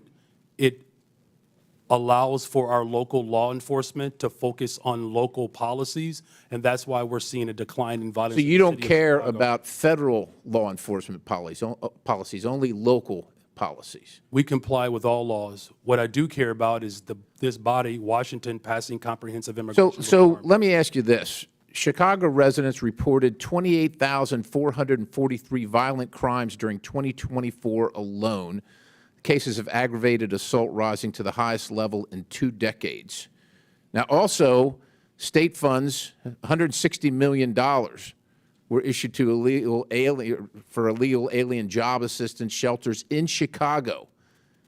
You're the mayor of Chicago. Do you think that your residents or the residents of your state should be paying for that more than they should be paying for their own needs, their own roads, their own public safety? I mean, who elected you? The people that came illegally, whether they were sent to you or not, or the people that reside in Chicago? Who elected you? And who do you serve? The people of Chicago elected me as the 57th mayor of the city of Chicago, and we serve all the residents of the city of Chicago. Illegal or not, criminal or not. How many of the 662,566 illegal aliens with criminal histories that ICE has reported are now residing in Chicago? Someone will have to get back with you with that number. I don't keep account Do you of. take immigration information from criminals as they're arrested and processed? Do you take immigration information? Our local law enforcement focuses on getting Do you all take- violent do you individuals off the determine streets whether of they're here Chicago. legally, what their immigration status is as a function of your justice Gentleman's system? time's expired, but please feel free to answer the question, Mayor.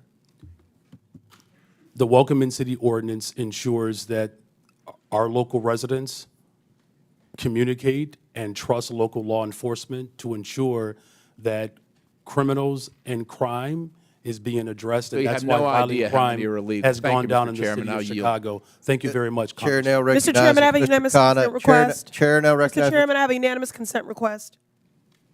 I'm sorry, Ms. Presley. I have unanimous consent request. Go ahead. Thank you. I'd like to seek unanimous consent to enter into the record.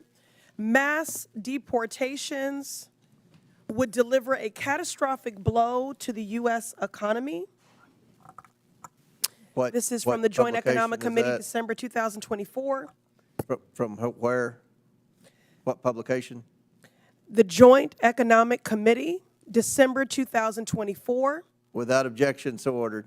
I'd like to seek unanimous consent to enter into the record from the American Immigration Council, October 2024, mass deportation, devastating cost to America, its budget and economy. Without objection, so ordered. Chair recognizes Mr. Khanna from California.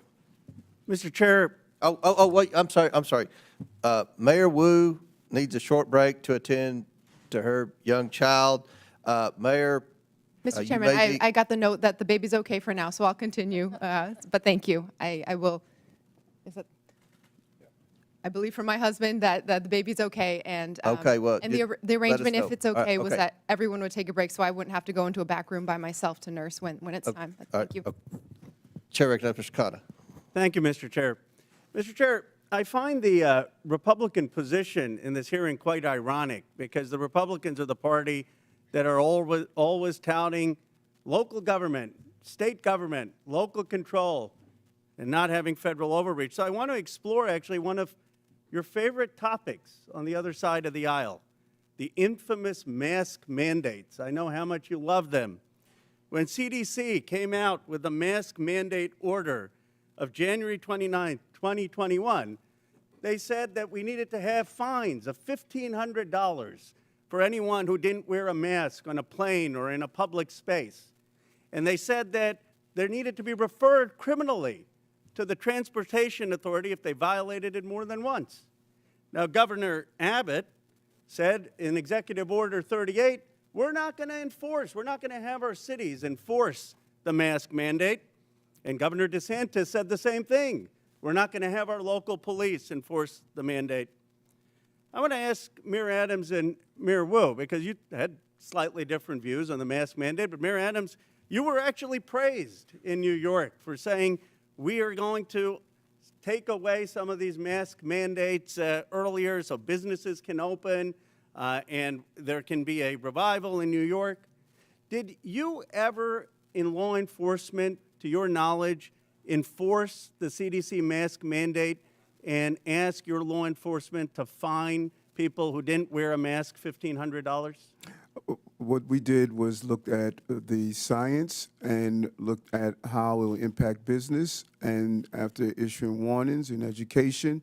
But I think it's fair to say, Mayor, right, you never referred anyone to the Transportation Department for prosecution, and you never had local police out there saying we're going to fine people $1,500 with the CDC mandate. The goal was to always ensure that people will carry out the procedure, and we did several education and warning in the process. Mayor Wu, you were a great advocate of masks and looked at the science. Do you know if your city government actually ever used police resources to carry out the CDC or Transportation Department's mask mandate where they were fining $1,500 or referring for criminal prosecution?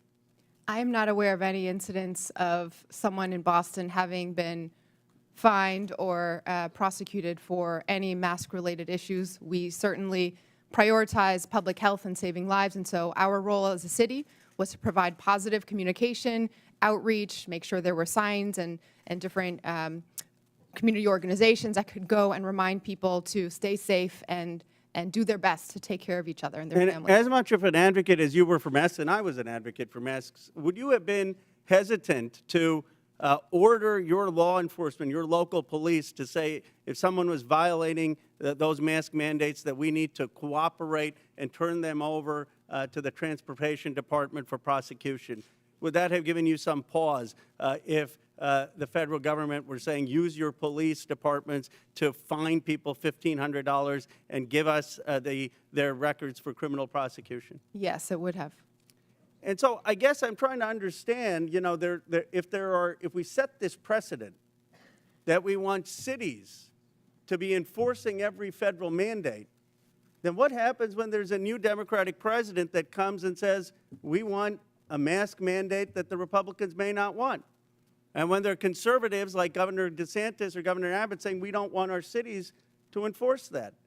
Do you see, Mayor Wu, any difference between a federal government asking you to enforce laws that ICE is doing versus a federal government asking you to enforce a mask mandate or, frankly, to enforce gun laws that may not be what your local city department is focused on? It does seem that local authority is part of our democracy and part of our system of government. Isn't the real issue here not one of immigration, but of federalism?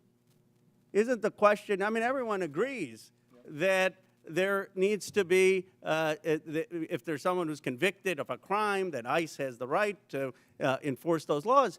The question is just, are you going to have local governments in this country be beholden to every new president's directives and an arm for enforcing that.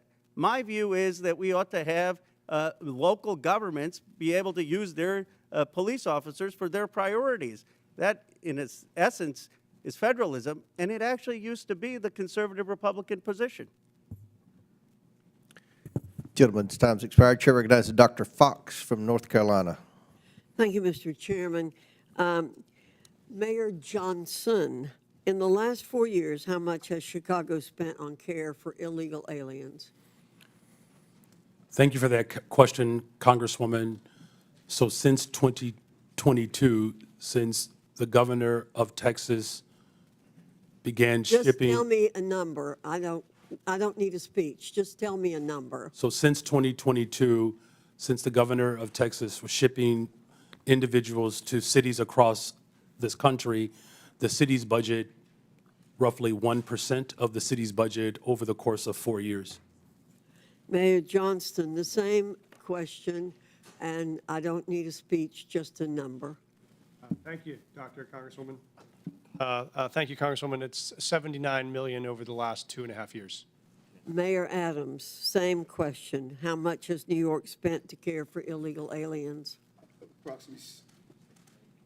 Approximately $6.9 billion went out of our taxpayers' funds. Mayor Wu, same question. How much has Boston spent to care for illegal aliens in the last 4 years?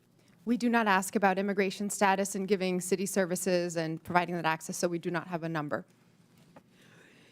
Taxpayers have been bearing the brunt of the massive wave of illegal aliens who've entered the United States. The Biden administration seemingly declared taxpayers and hardworking Americans collateral damage in the pursuit of open borders. Again, Mayor Johnson, are NGOs providing services to illegal aliens in Chicago?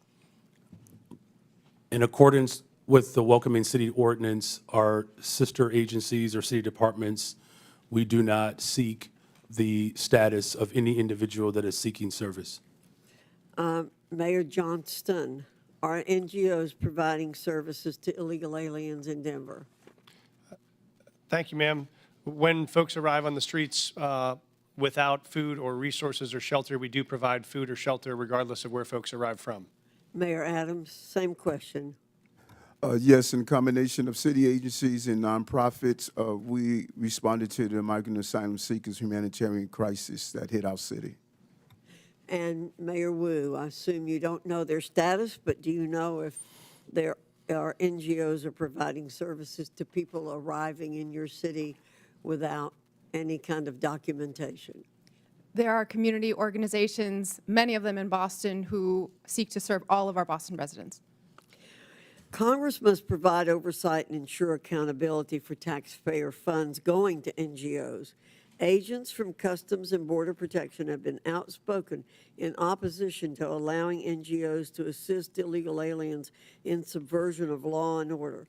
When asked if NGOs are working at cross purposes to the mission of Border Patrol agents, the chief of the National Border Patrol Council said, quote, "Most definitely, and they should not be allowed, but our government allows it," end quote. NGOs receiving taxpayer funding through grants pay for everything from food, shelter, and transportation to legal services that help the migrants traverse Mexico. That is why I introduced H.R. 245, the Grant Integrity and Border Security Act. This bill would require all NGOs who apply for a federal grant to certify as part of their application that they have not, will not, and are not engaging in acts that violate federal immigration law. If NGOs continue violating our immigration laws, then my bill would ensure that no federal funds can ever go to the violators. It's time to pass this bill, ensure accountability, and secure our cities and the border. And with that, Mr. Chairman, I yield back. Gentlelady yields back. Chair recognizes Ms. Brown from Ohio. Thank you, Mr. Chairman. Today we've heard my colleagues on the other side of the aisle demean and dehumanize immigrants, choosing fear-mongering and political theater over real solutions. So let's take a moment to set the record straight. The best chance for comprehensive immigration reform came in 2013, when a bipartisan Senate majority passed a bill strengthening border security and providing a path to citizenship for longtime residents. But House Republicans killed it.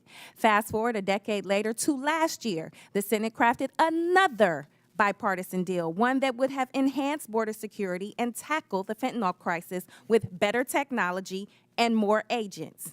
But Donald Trump torpedoed it, preferring anti-immigration rhetoric to real solutions. So this isn't about fixing the problem, it's about exploiting it. And let's not forget, the president wasn't complaining about this when he was employing undocumented immigrants at his resort.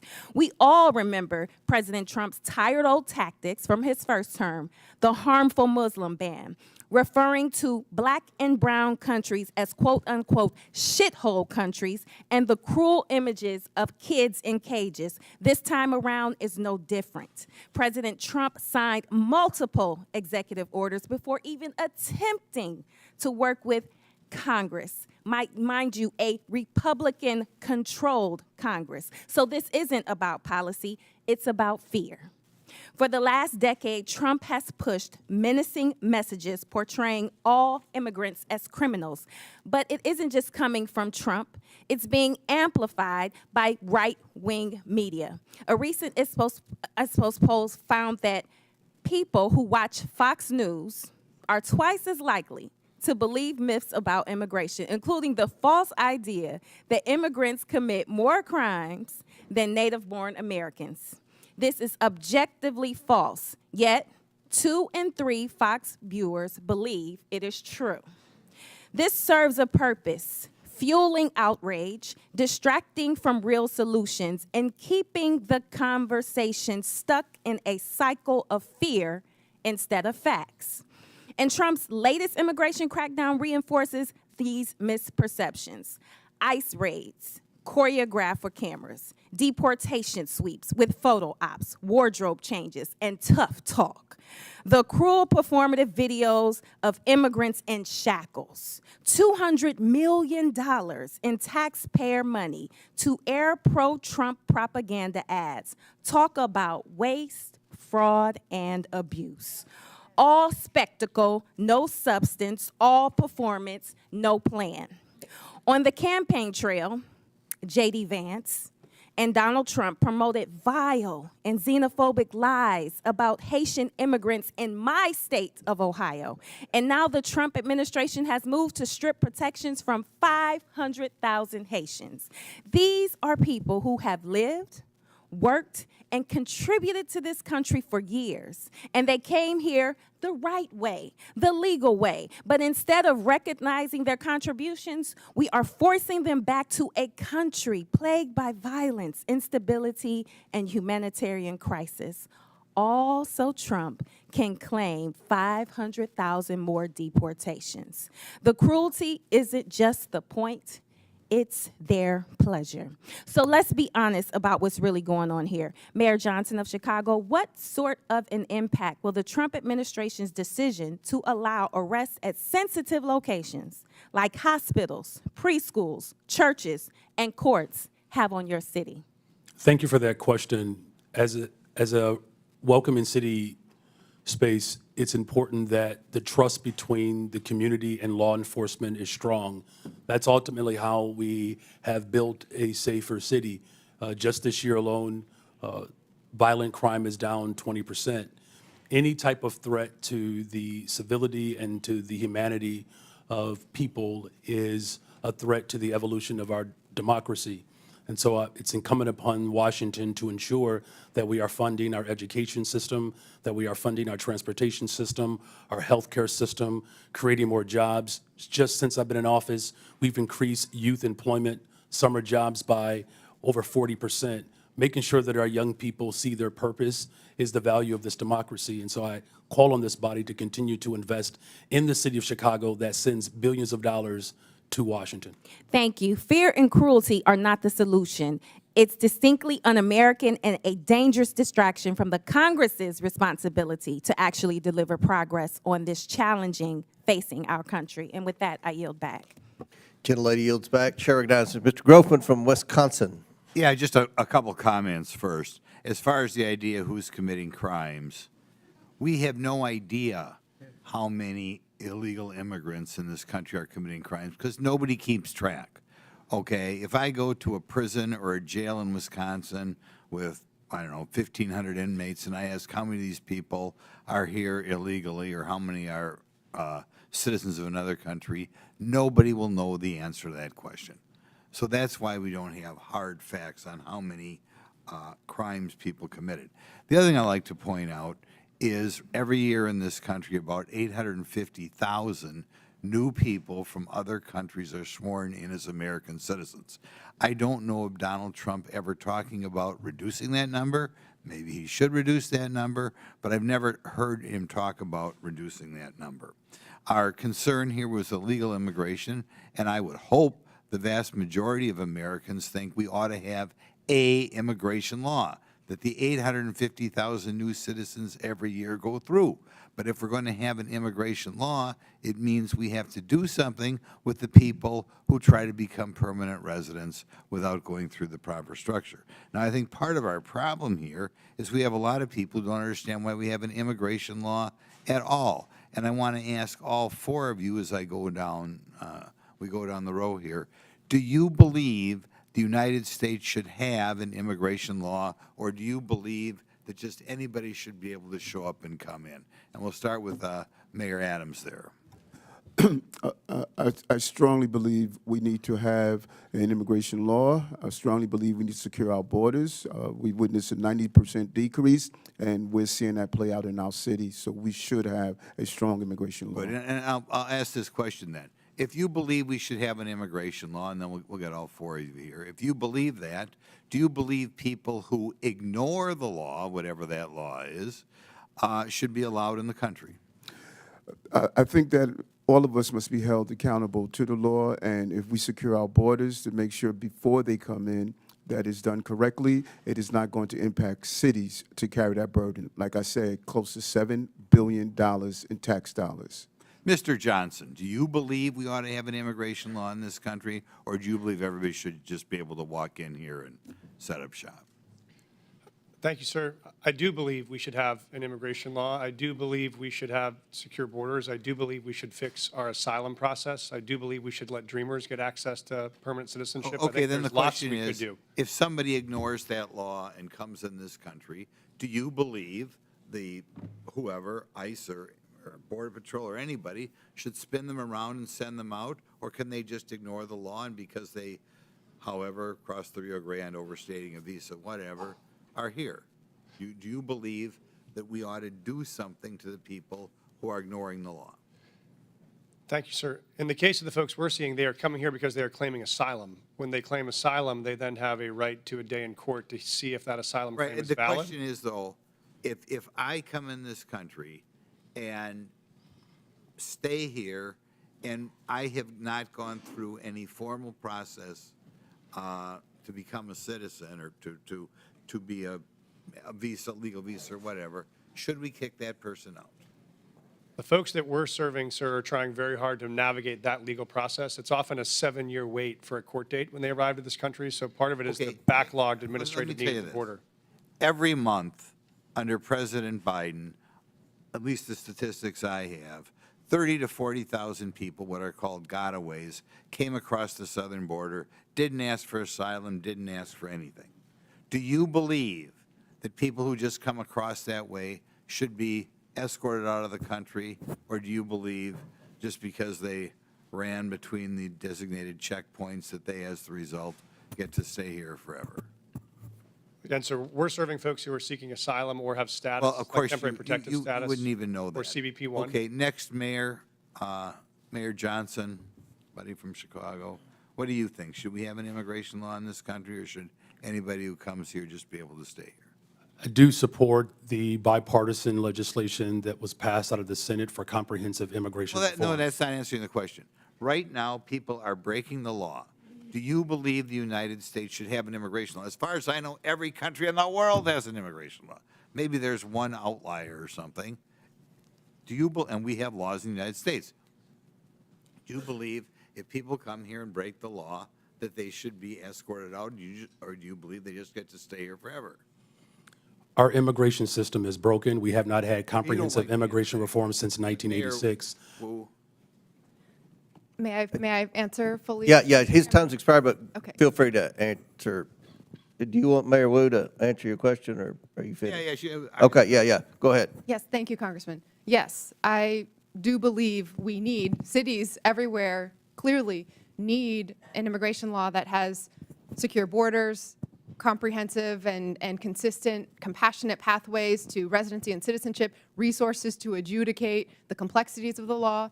And at the same time, I do not support mass deportation. That would be devastating for our economy, and there are millions of people who are running our small businesses, going to our schools. Okay. Thank you. Chair recognizes, and I must add, I don't think anyone's calling for mass deportation, but Chair recognizes Mr. Garcia from California. Thank you. Well, thanks, Mr. Chairman. I want to thank all of our witnesses for being here today. Before I came to Congress, I was the mayor of Long Beach, California for 8 years. It's a diverse city of about 500,000 people, so I appreciate the work that mayors do. As mayor, I signed the Long Beach Values Act to protect all of our residents, including immigrants and undocumented residents. We set up justice funds to support people that were facing deportation, defending immigrants in court. These are policies that are strongly supported by my residents back home because they are good for all the community and make Long Beach safer. Now, we also know that immigrants make our communities vibrant and thriving places to live. The facts are that sanctuary jurisdictions or jurisdictions that welcome immigrants are overwhelmingly safer than non-sanctuary jurisdictions. That's actually a fact. Immigrants, both documented and undocumented, are also less likely to be incarcerated or to commit crimes than native-born people. We know this to be true. Again, these are facts, and mayors have every right to pursue the policies that you know are best for your residents.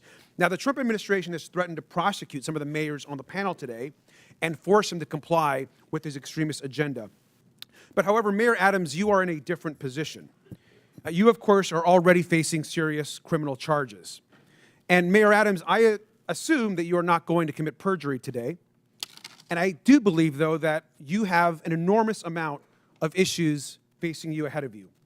And it means that your criminal charges are absolutely relevant to us today. Bribery, wire fraud, willfully and knowingly conspiring to commit offenses against the United States. Mayor Adams, you, of course, deny these corruption charges against you. Is that correct? Yes. Yes, Congressman. Thank you. Now, I understand that you are proven innocent unless you are guilty, but you also have, sir, a trust problem. 4 of your deputy mayors have resigned. Now, this is serious, and Republican prosecutors agree that the evidence against you is ironclad, yet Trump's DOJ moved to drop these charges. Now, I just want to be just really clear and show this here. Now, look at how the Trump-appointed acting U.S. attorney who is prosecuting you described it. Because the law does not support a dismissal, and because I am confident that Adams committed the crimes with which he is charged, I cannot agree to seek a dismissal. Now, this is a conservative Republican who resigned when Donald Trump pressured her to drop the charges. And we know the Trump administration demanded that the charges be dropped. And this is key. They will be able to refile them against you, Mr. Mayor, at any time. I think, personally, that's why you sat next to the architect of family separation on Fox and Friends.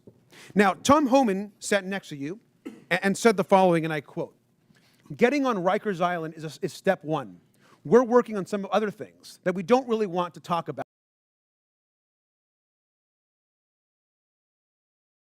on open air, because the city council will be putting roadblocks up on us. The mayor and me have a commitment to several other things." Now, this was you, of course, and Mr. Homan, the architect of family separation.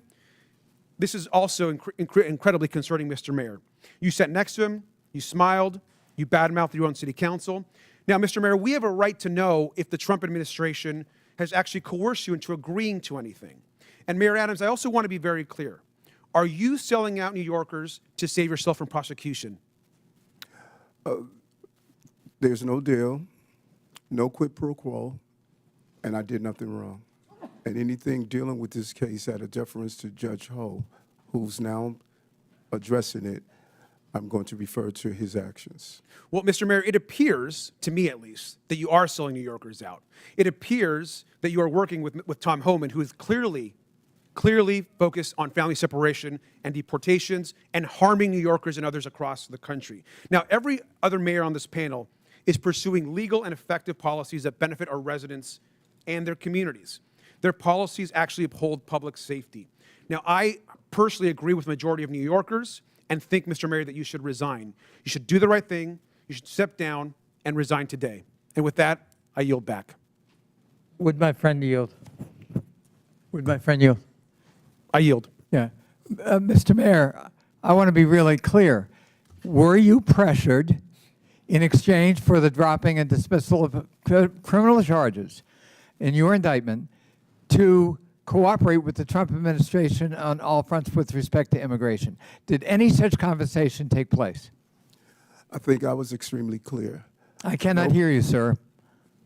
I think I was extremely clear. No quid pro quo, no agreement. I did nothing wrong but serve the people of New York City. Thank my friend for yielding. Chair, now recognize Mr. Cloud from Texas. Thank you, Chairman. Thank you, witnesses, for being here. You know, we are indeed a nation of immigrants. I have to look no further than my own children, who are the inheritance of both my ancestors who got here in the 1600s with William Penn, or my wife who got here when we got married. I think that's really what this nation is about. But you are not here today because of legal immigration. You are here because of illegal migrants who have been sent to our country. In your opening statements, there was a deft linguistic shell game that you played to try to conflate legal immigration with people who are coming here illegally. And we're savvy to that. You are here because each of you, with the exception of Mr. Adams, have said in some form or fashion that you will not honor ICE detainers. In other words, that when you have people in custody and ICE says, we need to come arrest that person because they're here illegally, that we will not honor that. That's why you're here. No one's asking you to go round up criminal aliens. We are asking you to take people who are already in your custody and hand them over to legal federal law enforcement. Now, what this does is it saves U.S. taxpayer money.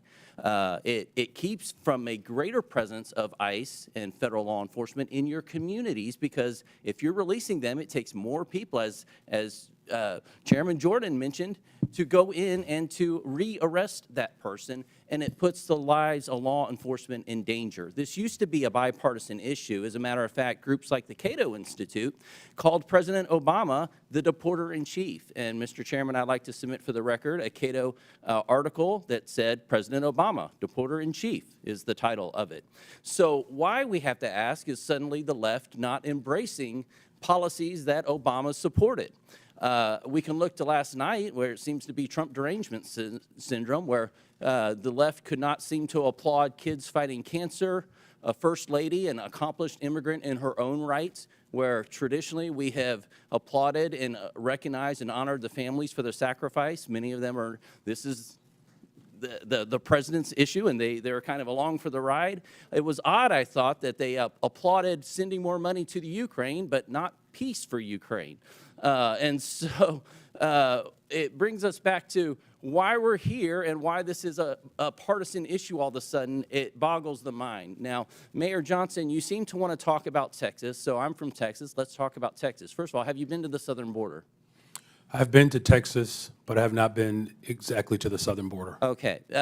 You seem to talk about Governor Abbott and sending buses to your city. Now, I can understand the concern with that, but I will also let you know that Texas did not ask for the Biden administration to open the borders and send an exponential amount of people that have affected your city into our state. And you should know that no one forced them to go to your city. The reason they selected your city is because you have said it's a sanctuary city. Everyone was asked where they wanted to go before they got on the bus. No one asked them to get on the, or told them, forced them to get on the bus. They did it of their own free will, and they were sent to your city because of your stated claim to be a sanctuary city. Now, one thing I could tell you, having toured the facilities, is that I've been to those facilities under the Biden administration where there was a map on the wall, and you could see the migrants kind of pointing out which city they wanted to go to. And I can also tell you, from having been through the immigration process with my wife, there's a difference between people coming here legally and then people who are, when I've been at the ceremony where the people are crying with tears as they take the oath of citizenship to come to this country, is far different than people coming across our border, waving the flags, not trying to assimilate into the United States culture, and sometimes bringing crime into our communities. This is an issue. Now, each mayor, I want to ask you, one of the issues recently is how much FEMA dollars have gone to support migrants and hotel rooms in your communities. Mayor Adams, do you know how many FEMA dollars have spent in your city? $80 million, and I've been to the border, and I saw those maps pointing to New York. Thank you. Mayor Johnston? Thank you, Congressman. I know we do have some federal dollars that I have to get back to in the exact amount. It's roughly 32 million, Mayor, 38 million. Mayor Johnson? I don't have the exact numbers. It's 32 million. I Mayor? don't have the number. I'd love to know. 29 million. So understandably, citizens are concerned about that, their taxpayer dollars that are supposed to be going to disaster relief for them and their communities going to illegal aliens. Do you agree, each of you, yes or no question, I only have a couple seconds, do you recognize that it is against the law to harbor criminal aliens? Gentlemen, time's expired, but please answer the question, Mayor Adams. Yes, reading federal law, correct. I do recognize that, and we do not do that. The city of Chicago does not harbor criminals. Yes, we follow the laws.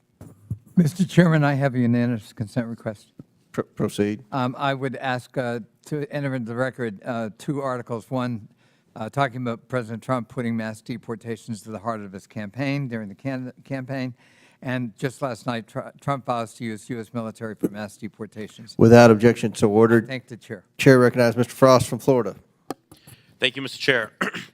So the year is 1969. My abuela, Zenaida, my grandma, Yaya, gets a call. And her, my mother, Maritza, my aunt, Sandra, and my grandpa, Pepe, have to go to a plane within 24 hours because they've been approved to come to the United States.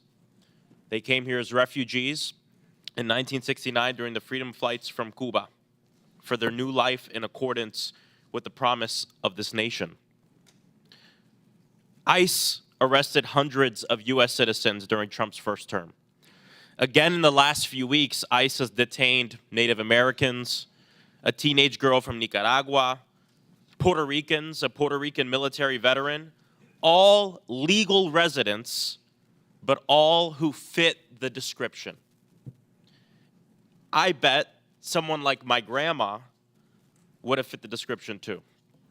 Maybe even myself. Trump's border czar went on TV and raged about Americans studying up on their constitutional rights during interactions with ICE agents. It was one of the most despicable things I've seen. And the question is, why is he so upset that people know their constitutional rights?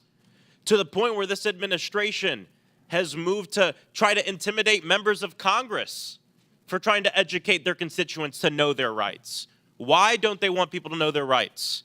Well, because if we know what our rights are, we'll also know when Trump tries to take them away.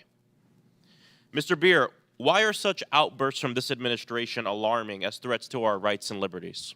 Well, you think about what we've heard about detainer requests. I have documented over 155 U.S. citizens who've been targeted by detainer requests, and they want to say, we're going to just take the discretion away from state and local governments over detainer requests, even in the case where someone is clearly a U.S. citizen. Here's my birth certificate. Doesn't matter. they're going to disregard it. And so, yes, I am well aware of the threat this administration poses to So from what constitutional we've seen the rights. last few weeks, should American citizens, should people with legal permanent residence in this country be also scared of this mass deportation campaign for themselves and their own children? Oh, absolutely. The birthright citizenship order is the most egregious, but that doesn't stop there. They want to take away people's citizenship and people's rights, regardless whether they're citizens or Thank not. you. Mayor Wu, Boston has been named the 9th best city for quality of life in the entire country. I Congratulations. would argue with that. Okay. If Trump succeeds in forcing you to redirect your city's budget and personnel to help with ICE raids in this mass deportation campaign, how would that affect quality of life for your people? First, that is against the laws in Boston and in Massachusetts, but I've heard from so many community members, including residents who are immigrants who are citizens, that they are terrified. And that means when people don't feel comfortable reaching out to call 911 when they need help, when survivors of domestic violence don't feel comfortable reporting or giving information, it makes all of us less safe, even those who aren't immigrants. This culture of fear is bad for the safety of our people. Donald Trump's immigration raids are also traumatizing and destabilizing, of course, all Americans, but especially children and kids. Being a kid in America is hard enough. Making good grades, going through more school shooter drills and fire drills, and now Trump wants to send armed ICE agents into their classrooms to rip children from the school desk as they're trying to learn. Mayor Johnston, my colleagues are laughing about that. I don't find that funny. What would a school day be like for a kid in your city when ICE suddenly bangs down on the door and abruptly grabs their teacher or one of their friends? Thank you, sir. I was a teacher and I was a school principal before I did this job, so I knew that our school was often the safest place that kids came, and they knew there they could learn, they could get support, they get access to services. And many of our kids come from mixed status families. They don't know their status, they don't know their mom's status or their dad's status. So I've had families before who have pulled their kids out of school, kids who were citizens, because they were worried that somehow their kids were in danger because they didn't know who was being taken. And so for us, the fastest way to make a city unsafe is to have kids not feel safe in their own schools. See, they want everybody to live in fear of undocumented people. That is what they want to do. But I'll tell you, when I'm in my district and I do roundtables, I've done them with kids in elementary school, and I ask them what they want us to do. They want us to ban assault weapons. They say what they're actually scared of is being shot to death and dying in their schools. And because of actions that the Democratic administration took, the Biden administration with Congress, gun violence has gone down in Denver, 24%, 25% Chicago, 40% down homicides in Boston. This works. Gun violence went up 45% under Trump. So when they're in charge, more people die. When they're in charge, we are actually less safe. And I think that's an important thing that we all have to keep in mind as they try to scare us in terms of immigrants who are living in this country. Thank you, and I yield back. Chair recognizes Mr. Palmer from Alabama. Thank you, Mr. Chairman. I thank the witnesses for being here. I just want to respond about crimes committed by people here illegally. Every crime committed by someone in the United States illegally is a crime that would not have been committed. Lincoln Riley, Ruby Garcia, Rachel Morin, Joycelyn Nungaray, the woman set on fire in the New York subway. These are all assaults, rapes, murders, and other crimes that would not have taken the lives of these people if those people were not here illegally. They were given safe harbor. Now, I want to ask you something. You all took an oath of office. Mr. Adams, did you swear to uphold the Constitution of the United States? Yes, I do. How about you, Mayor Johnson? Yes, sir, I did. How about you, the other Mayor Johnson? Yeah, the Constitution of the United States as well as the Constitution of Illinois. Okay, and Mayor, Yes. you did. Are you familiar with the Supremacy Clause?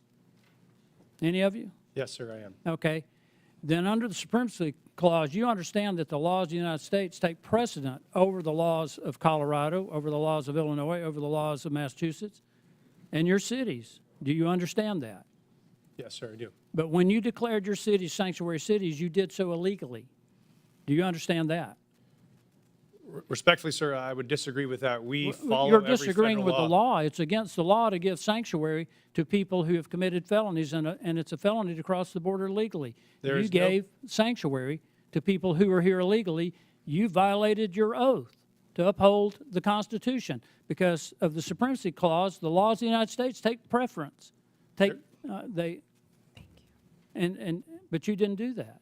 There is, thank you, sir. There's no part of our city law that violates federal law, no part of the practices or services we provided that violate federal law. Did you personally violate the law then by giving sanctuary? Somebody gave these people sanctuary. You declared your city, city of Boston was declared a sanctuary city by you, Mayor. Being a sanctuary city as you describe it, or being a city as we describe it, that's home for everyone, does not, it means that if you When commit a give crime, safe you are harbor held to accountable people who are regardless of here immigration illegally, status. and when you interfere with the officers of the law who are there to even remove people that you know have committed crimes, you have violated your oath of office. You've committed a crime. Mr. Chairman, I don't understand why we haven't been discussing obstruction of justice.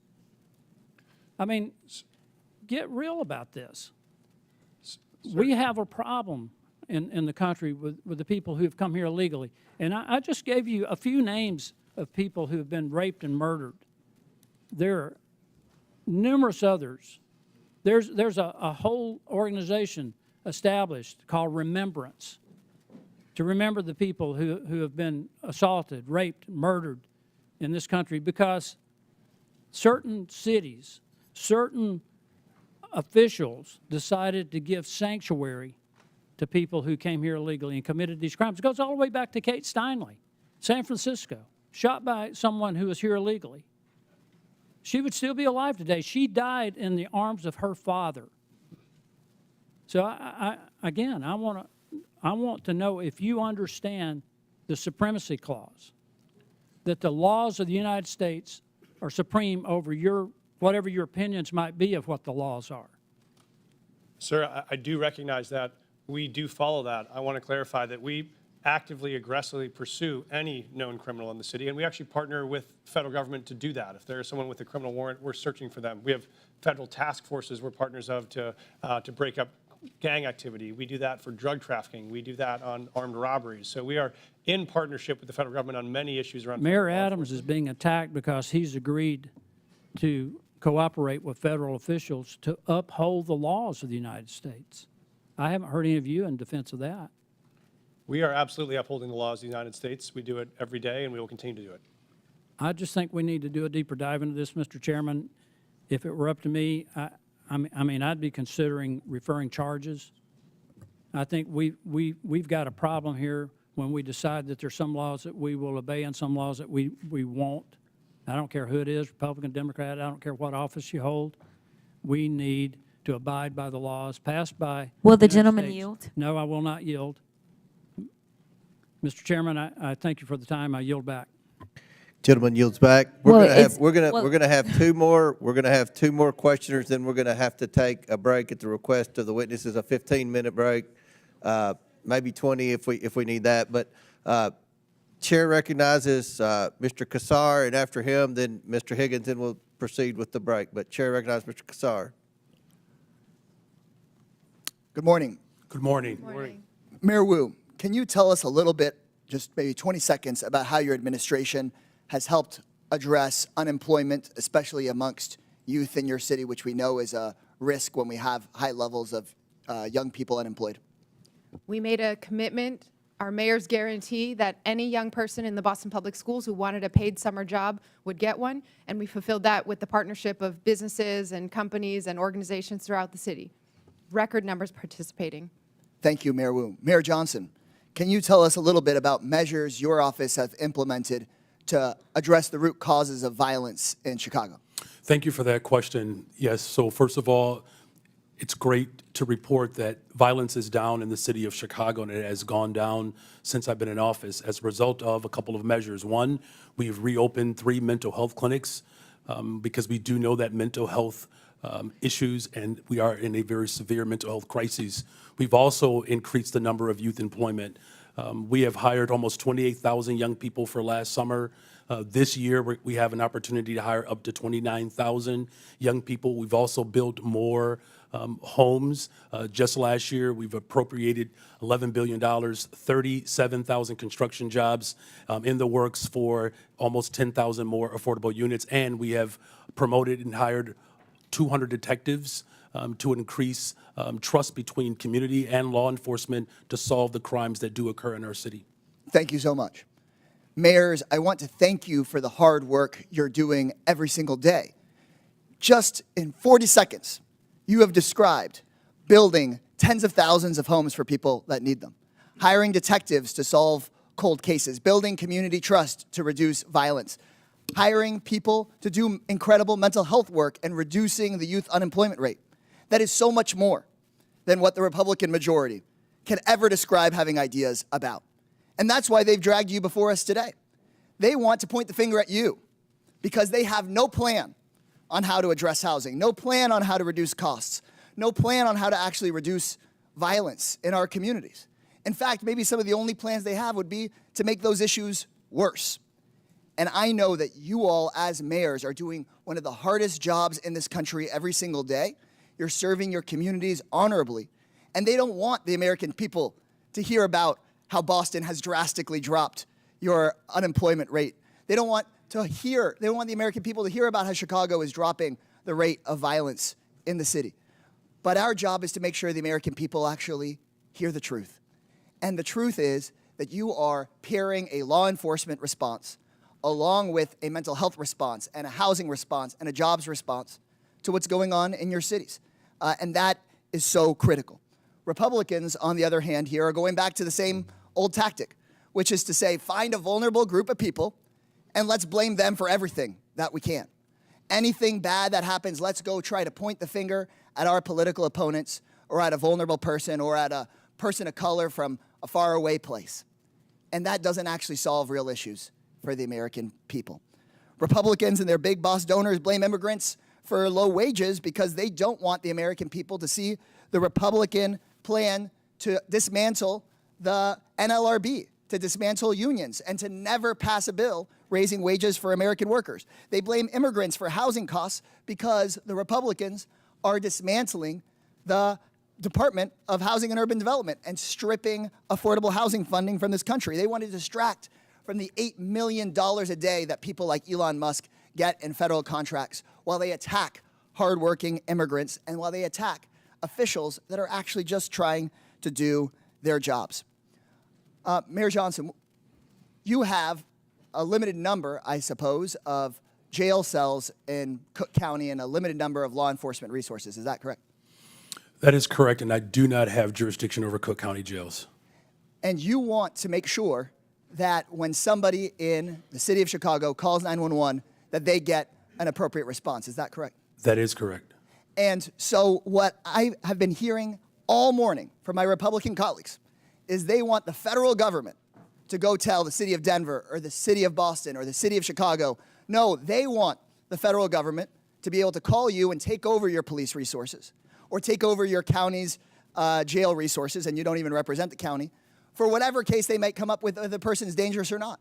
Instead of having cities determine if somebody is dangerous and needs to be held, instead of having cities say, we want to make sure if you have an emergency that we get somebody to you and don't just send out our police to a call that may not be a priority just because somebody in the federal government wants to go after somebody with no criminal background and that isn't a threat. And so with that, Mr. Chairman, right before I yield back, I just want to thank people that are involved in local government, city council members, neighborhood associations, mayors, the people who keep our cities running. You deserve our support in making your cities more safe. You deserve our support. Gentlemen, in time's addressing expired. housing Chair recognizes instead of Mr. hearings Higgins like from this. I yield Louisiana. back. Thank you, Mr. Chairman. Let's clarify for America. Mayor Adams, Mayor Johnson, and Mayor Wu, are you here today under the advice of council, and do you have council present? Yes or no? I want to understand the question. Are you here today under the advice of council, and do you have council present? do have council present. I'm here because we were requested to appear. Did you consult with, did you have counsel prior to your appearance? Yes, we did. Thank you. This is not a trap question. We just want to clarify. Okay. Here under the advice of council, do you have counsel present? Yes, sir. Mayor Johnson, Council present here because I was invited. did you counsel before your trip here? We do have counsel, Get but I was advice here. from your counsel? Yes. Okay, then you're under the advice of counsel. Yes. Mayor Wu, thank you. To just clarify for America, these mayors are all sanctuary city mayors. But the narrative is no longer comfortable because 3 months ago, we were at the tail end of 4 years of millions and millions of illegals coming into our country. It was out of control. The only thing that has happened since then is we had an election in November. And now we're not pulling the curtain back. We have ripped the curtain from the rods. We have revealed to America just how fast we could have secured our border if you had an executive that was willing to enforce the law. So now we're paying attention to our municipalities. And every one of them is lawyered up. They've changed their narrative. We got example after example. The mayor of Chicago, we must lead with and live by the promise of Sanctuary City. The mayor of Denver, willing to go to jail in defense of Sanctuary City policy. The list goes on. But the policies of these mayors and our previous president have consequences, real-life consequences. I have a family here today, Mr. Chairman, who lost their beautiful loved one. This young man was killed by an illegal immigrant in Texas that never should have been in our country. He'll never be here to raise his daughter, Anne Marie, to love and cherish and honor and uphold his beautiful wife, Olivia. And you mayors have responsibility, not just to your communities and the citizens you just want to serve, but by extension to the entire republic. And let me clarify, I was a cop for a long time. To honor the jurisdictional authority of another law enforcement agency, you do it every day in your city. Guaranteed, every one of you, if you have an inmate in your city on city charges, and that inmate has a felony warrant from a neighboring county or another county in your state, and that county contacts your city while you have that inmate in detention, and ask you to hold them for them to come pick it up upon release, guaranteed you release that inmate to the county over or to your state police. But you're not doing it for ICE. And ICE is responsible to remove millions of criminal, hard-edged, criminal illegals from our country. And we've had enough. America's fed up with this betrayal of oath, and you'll be held accountable. One of you said you're willing to go to jail. We might give you that opportunity, good mayor. One of my colleagues mentioned the children. I always want to talk to the children, separation of children. At any given time in America, there's 750 to 850,000 American citizen parents of minor children incarcerated in our country. If you commit a felony in America, you get arrested and prosecuted and convicted and incarcerated, you can expect to be separated from your children. But let me say, there's a sunset to that separation, because when you do your time, you'll be released. You can return to your family. This young man will never return to his family, and he should have never been removed from his family. If we had a president and heads of our municipalities that were willing to uphold the federal law that exists. America is moving into a new era of enforcement of our own laws. Welcome to it. Mr. Chairman, I yield. Very good. Mr. Chair, I have unanimous consent. All right. This is an article from Wired. It is February 18th of 2025. U.S. funding cuts are helping criminals get away with child abuse and human trafficking. Services supporting victims of online child exploitation Without and objection, trafficking. so ordered. Thank you so much. At the request of the witnesses, the committee will take a 20-minute break pursuant to the previous order. The chair declares the committee in recess for 20 minutes. Clay.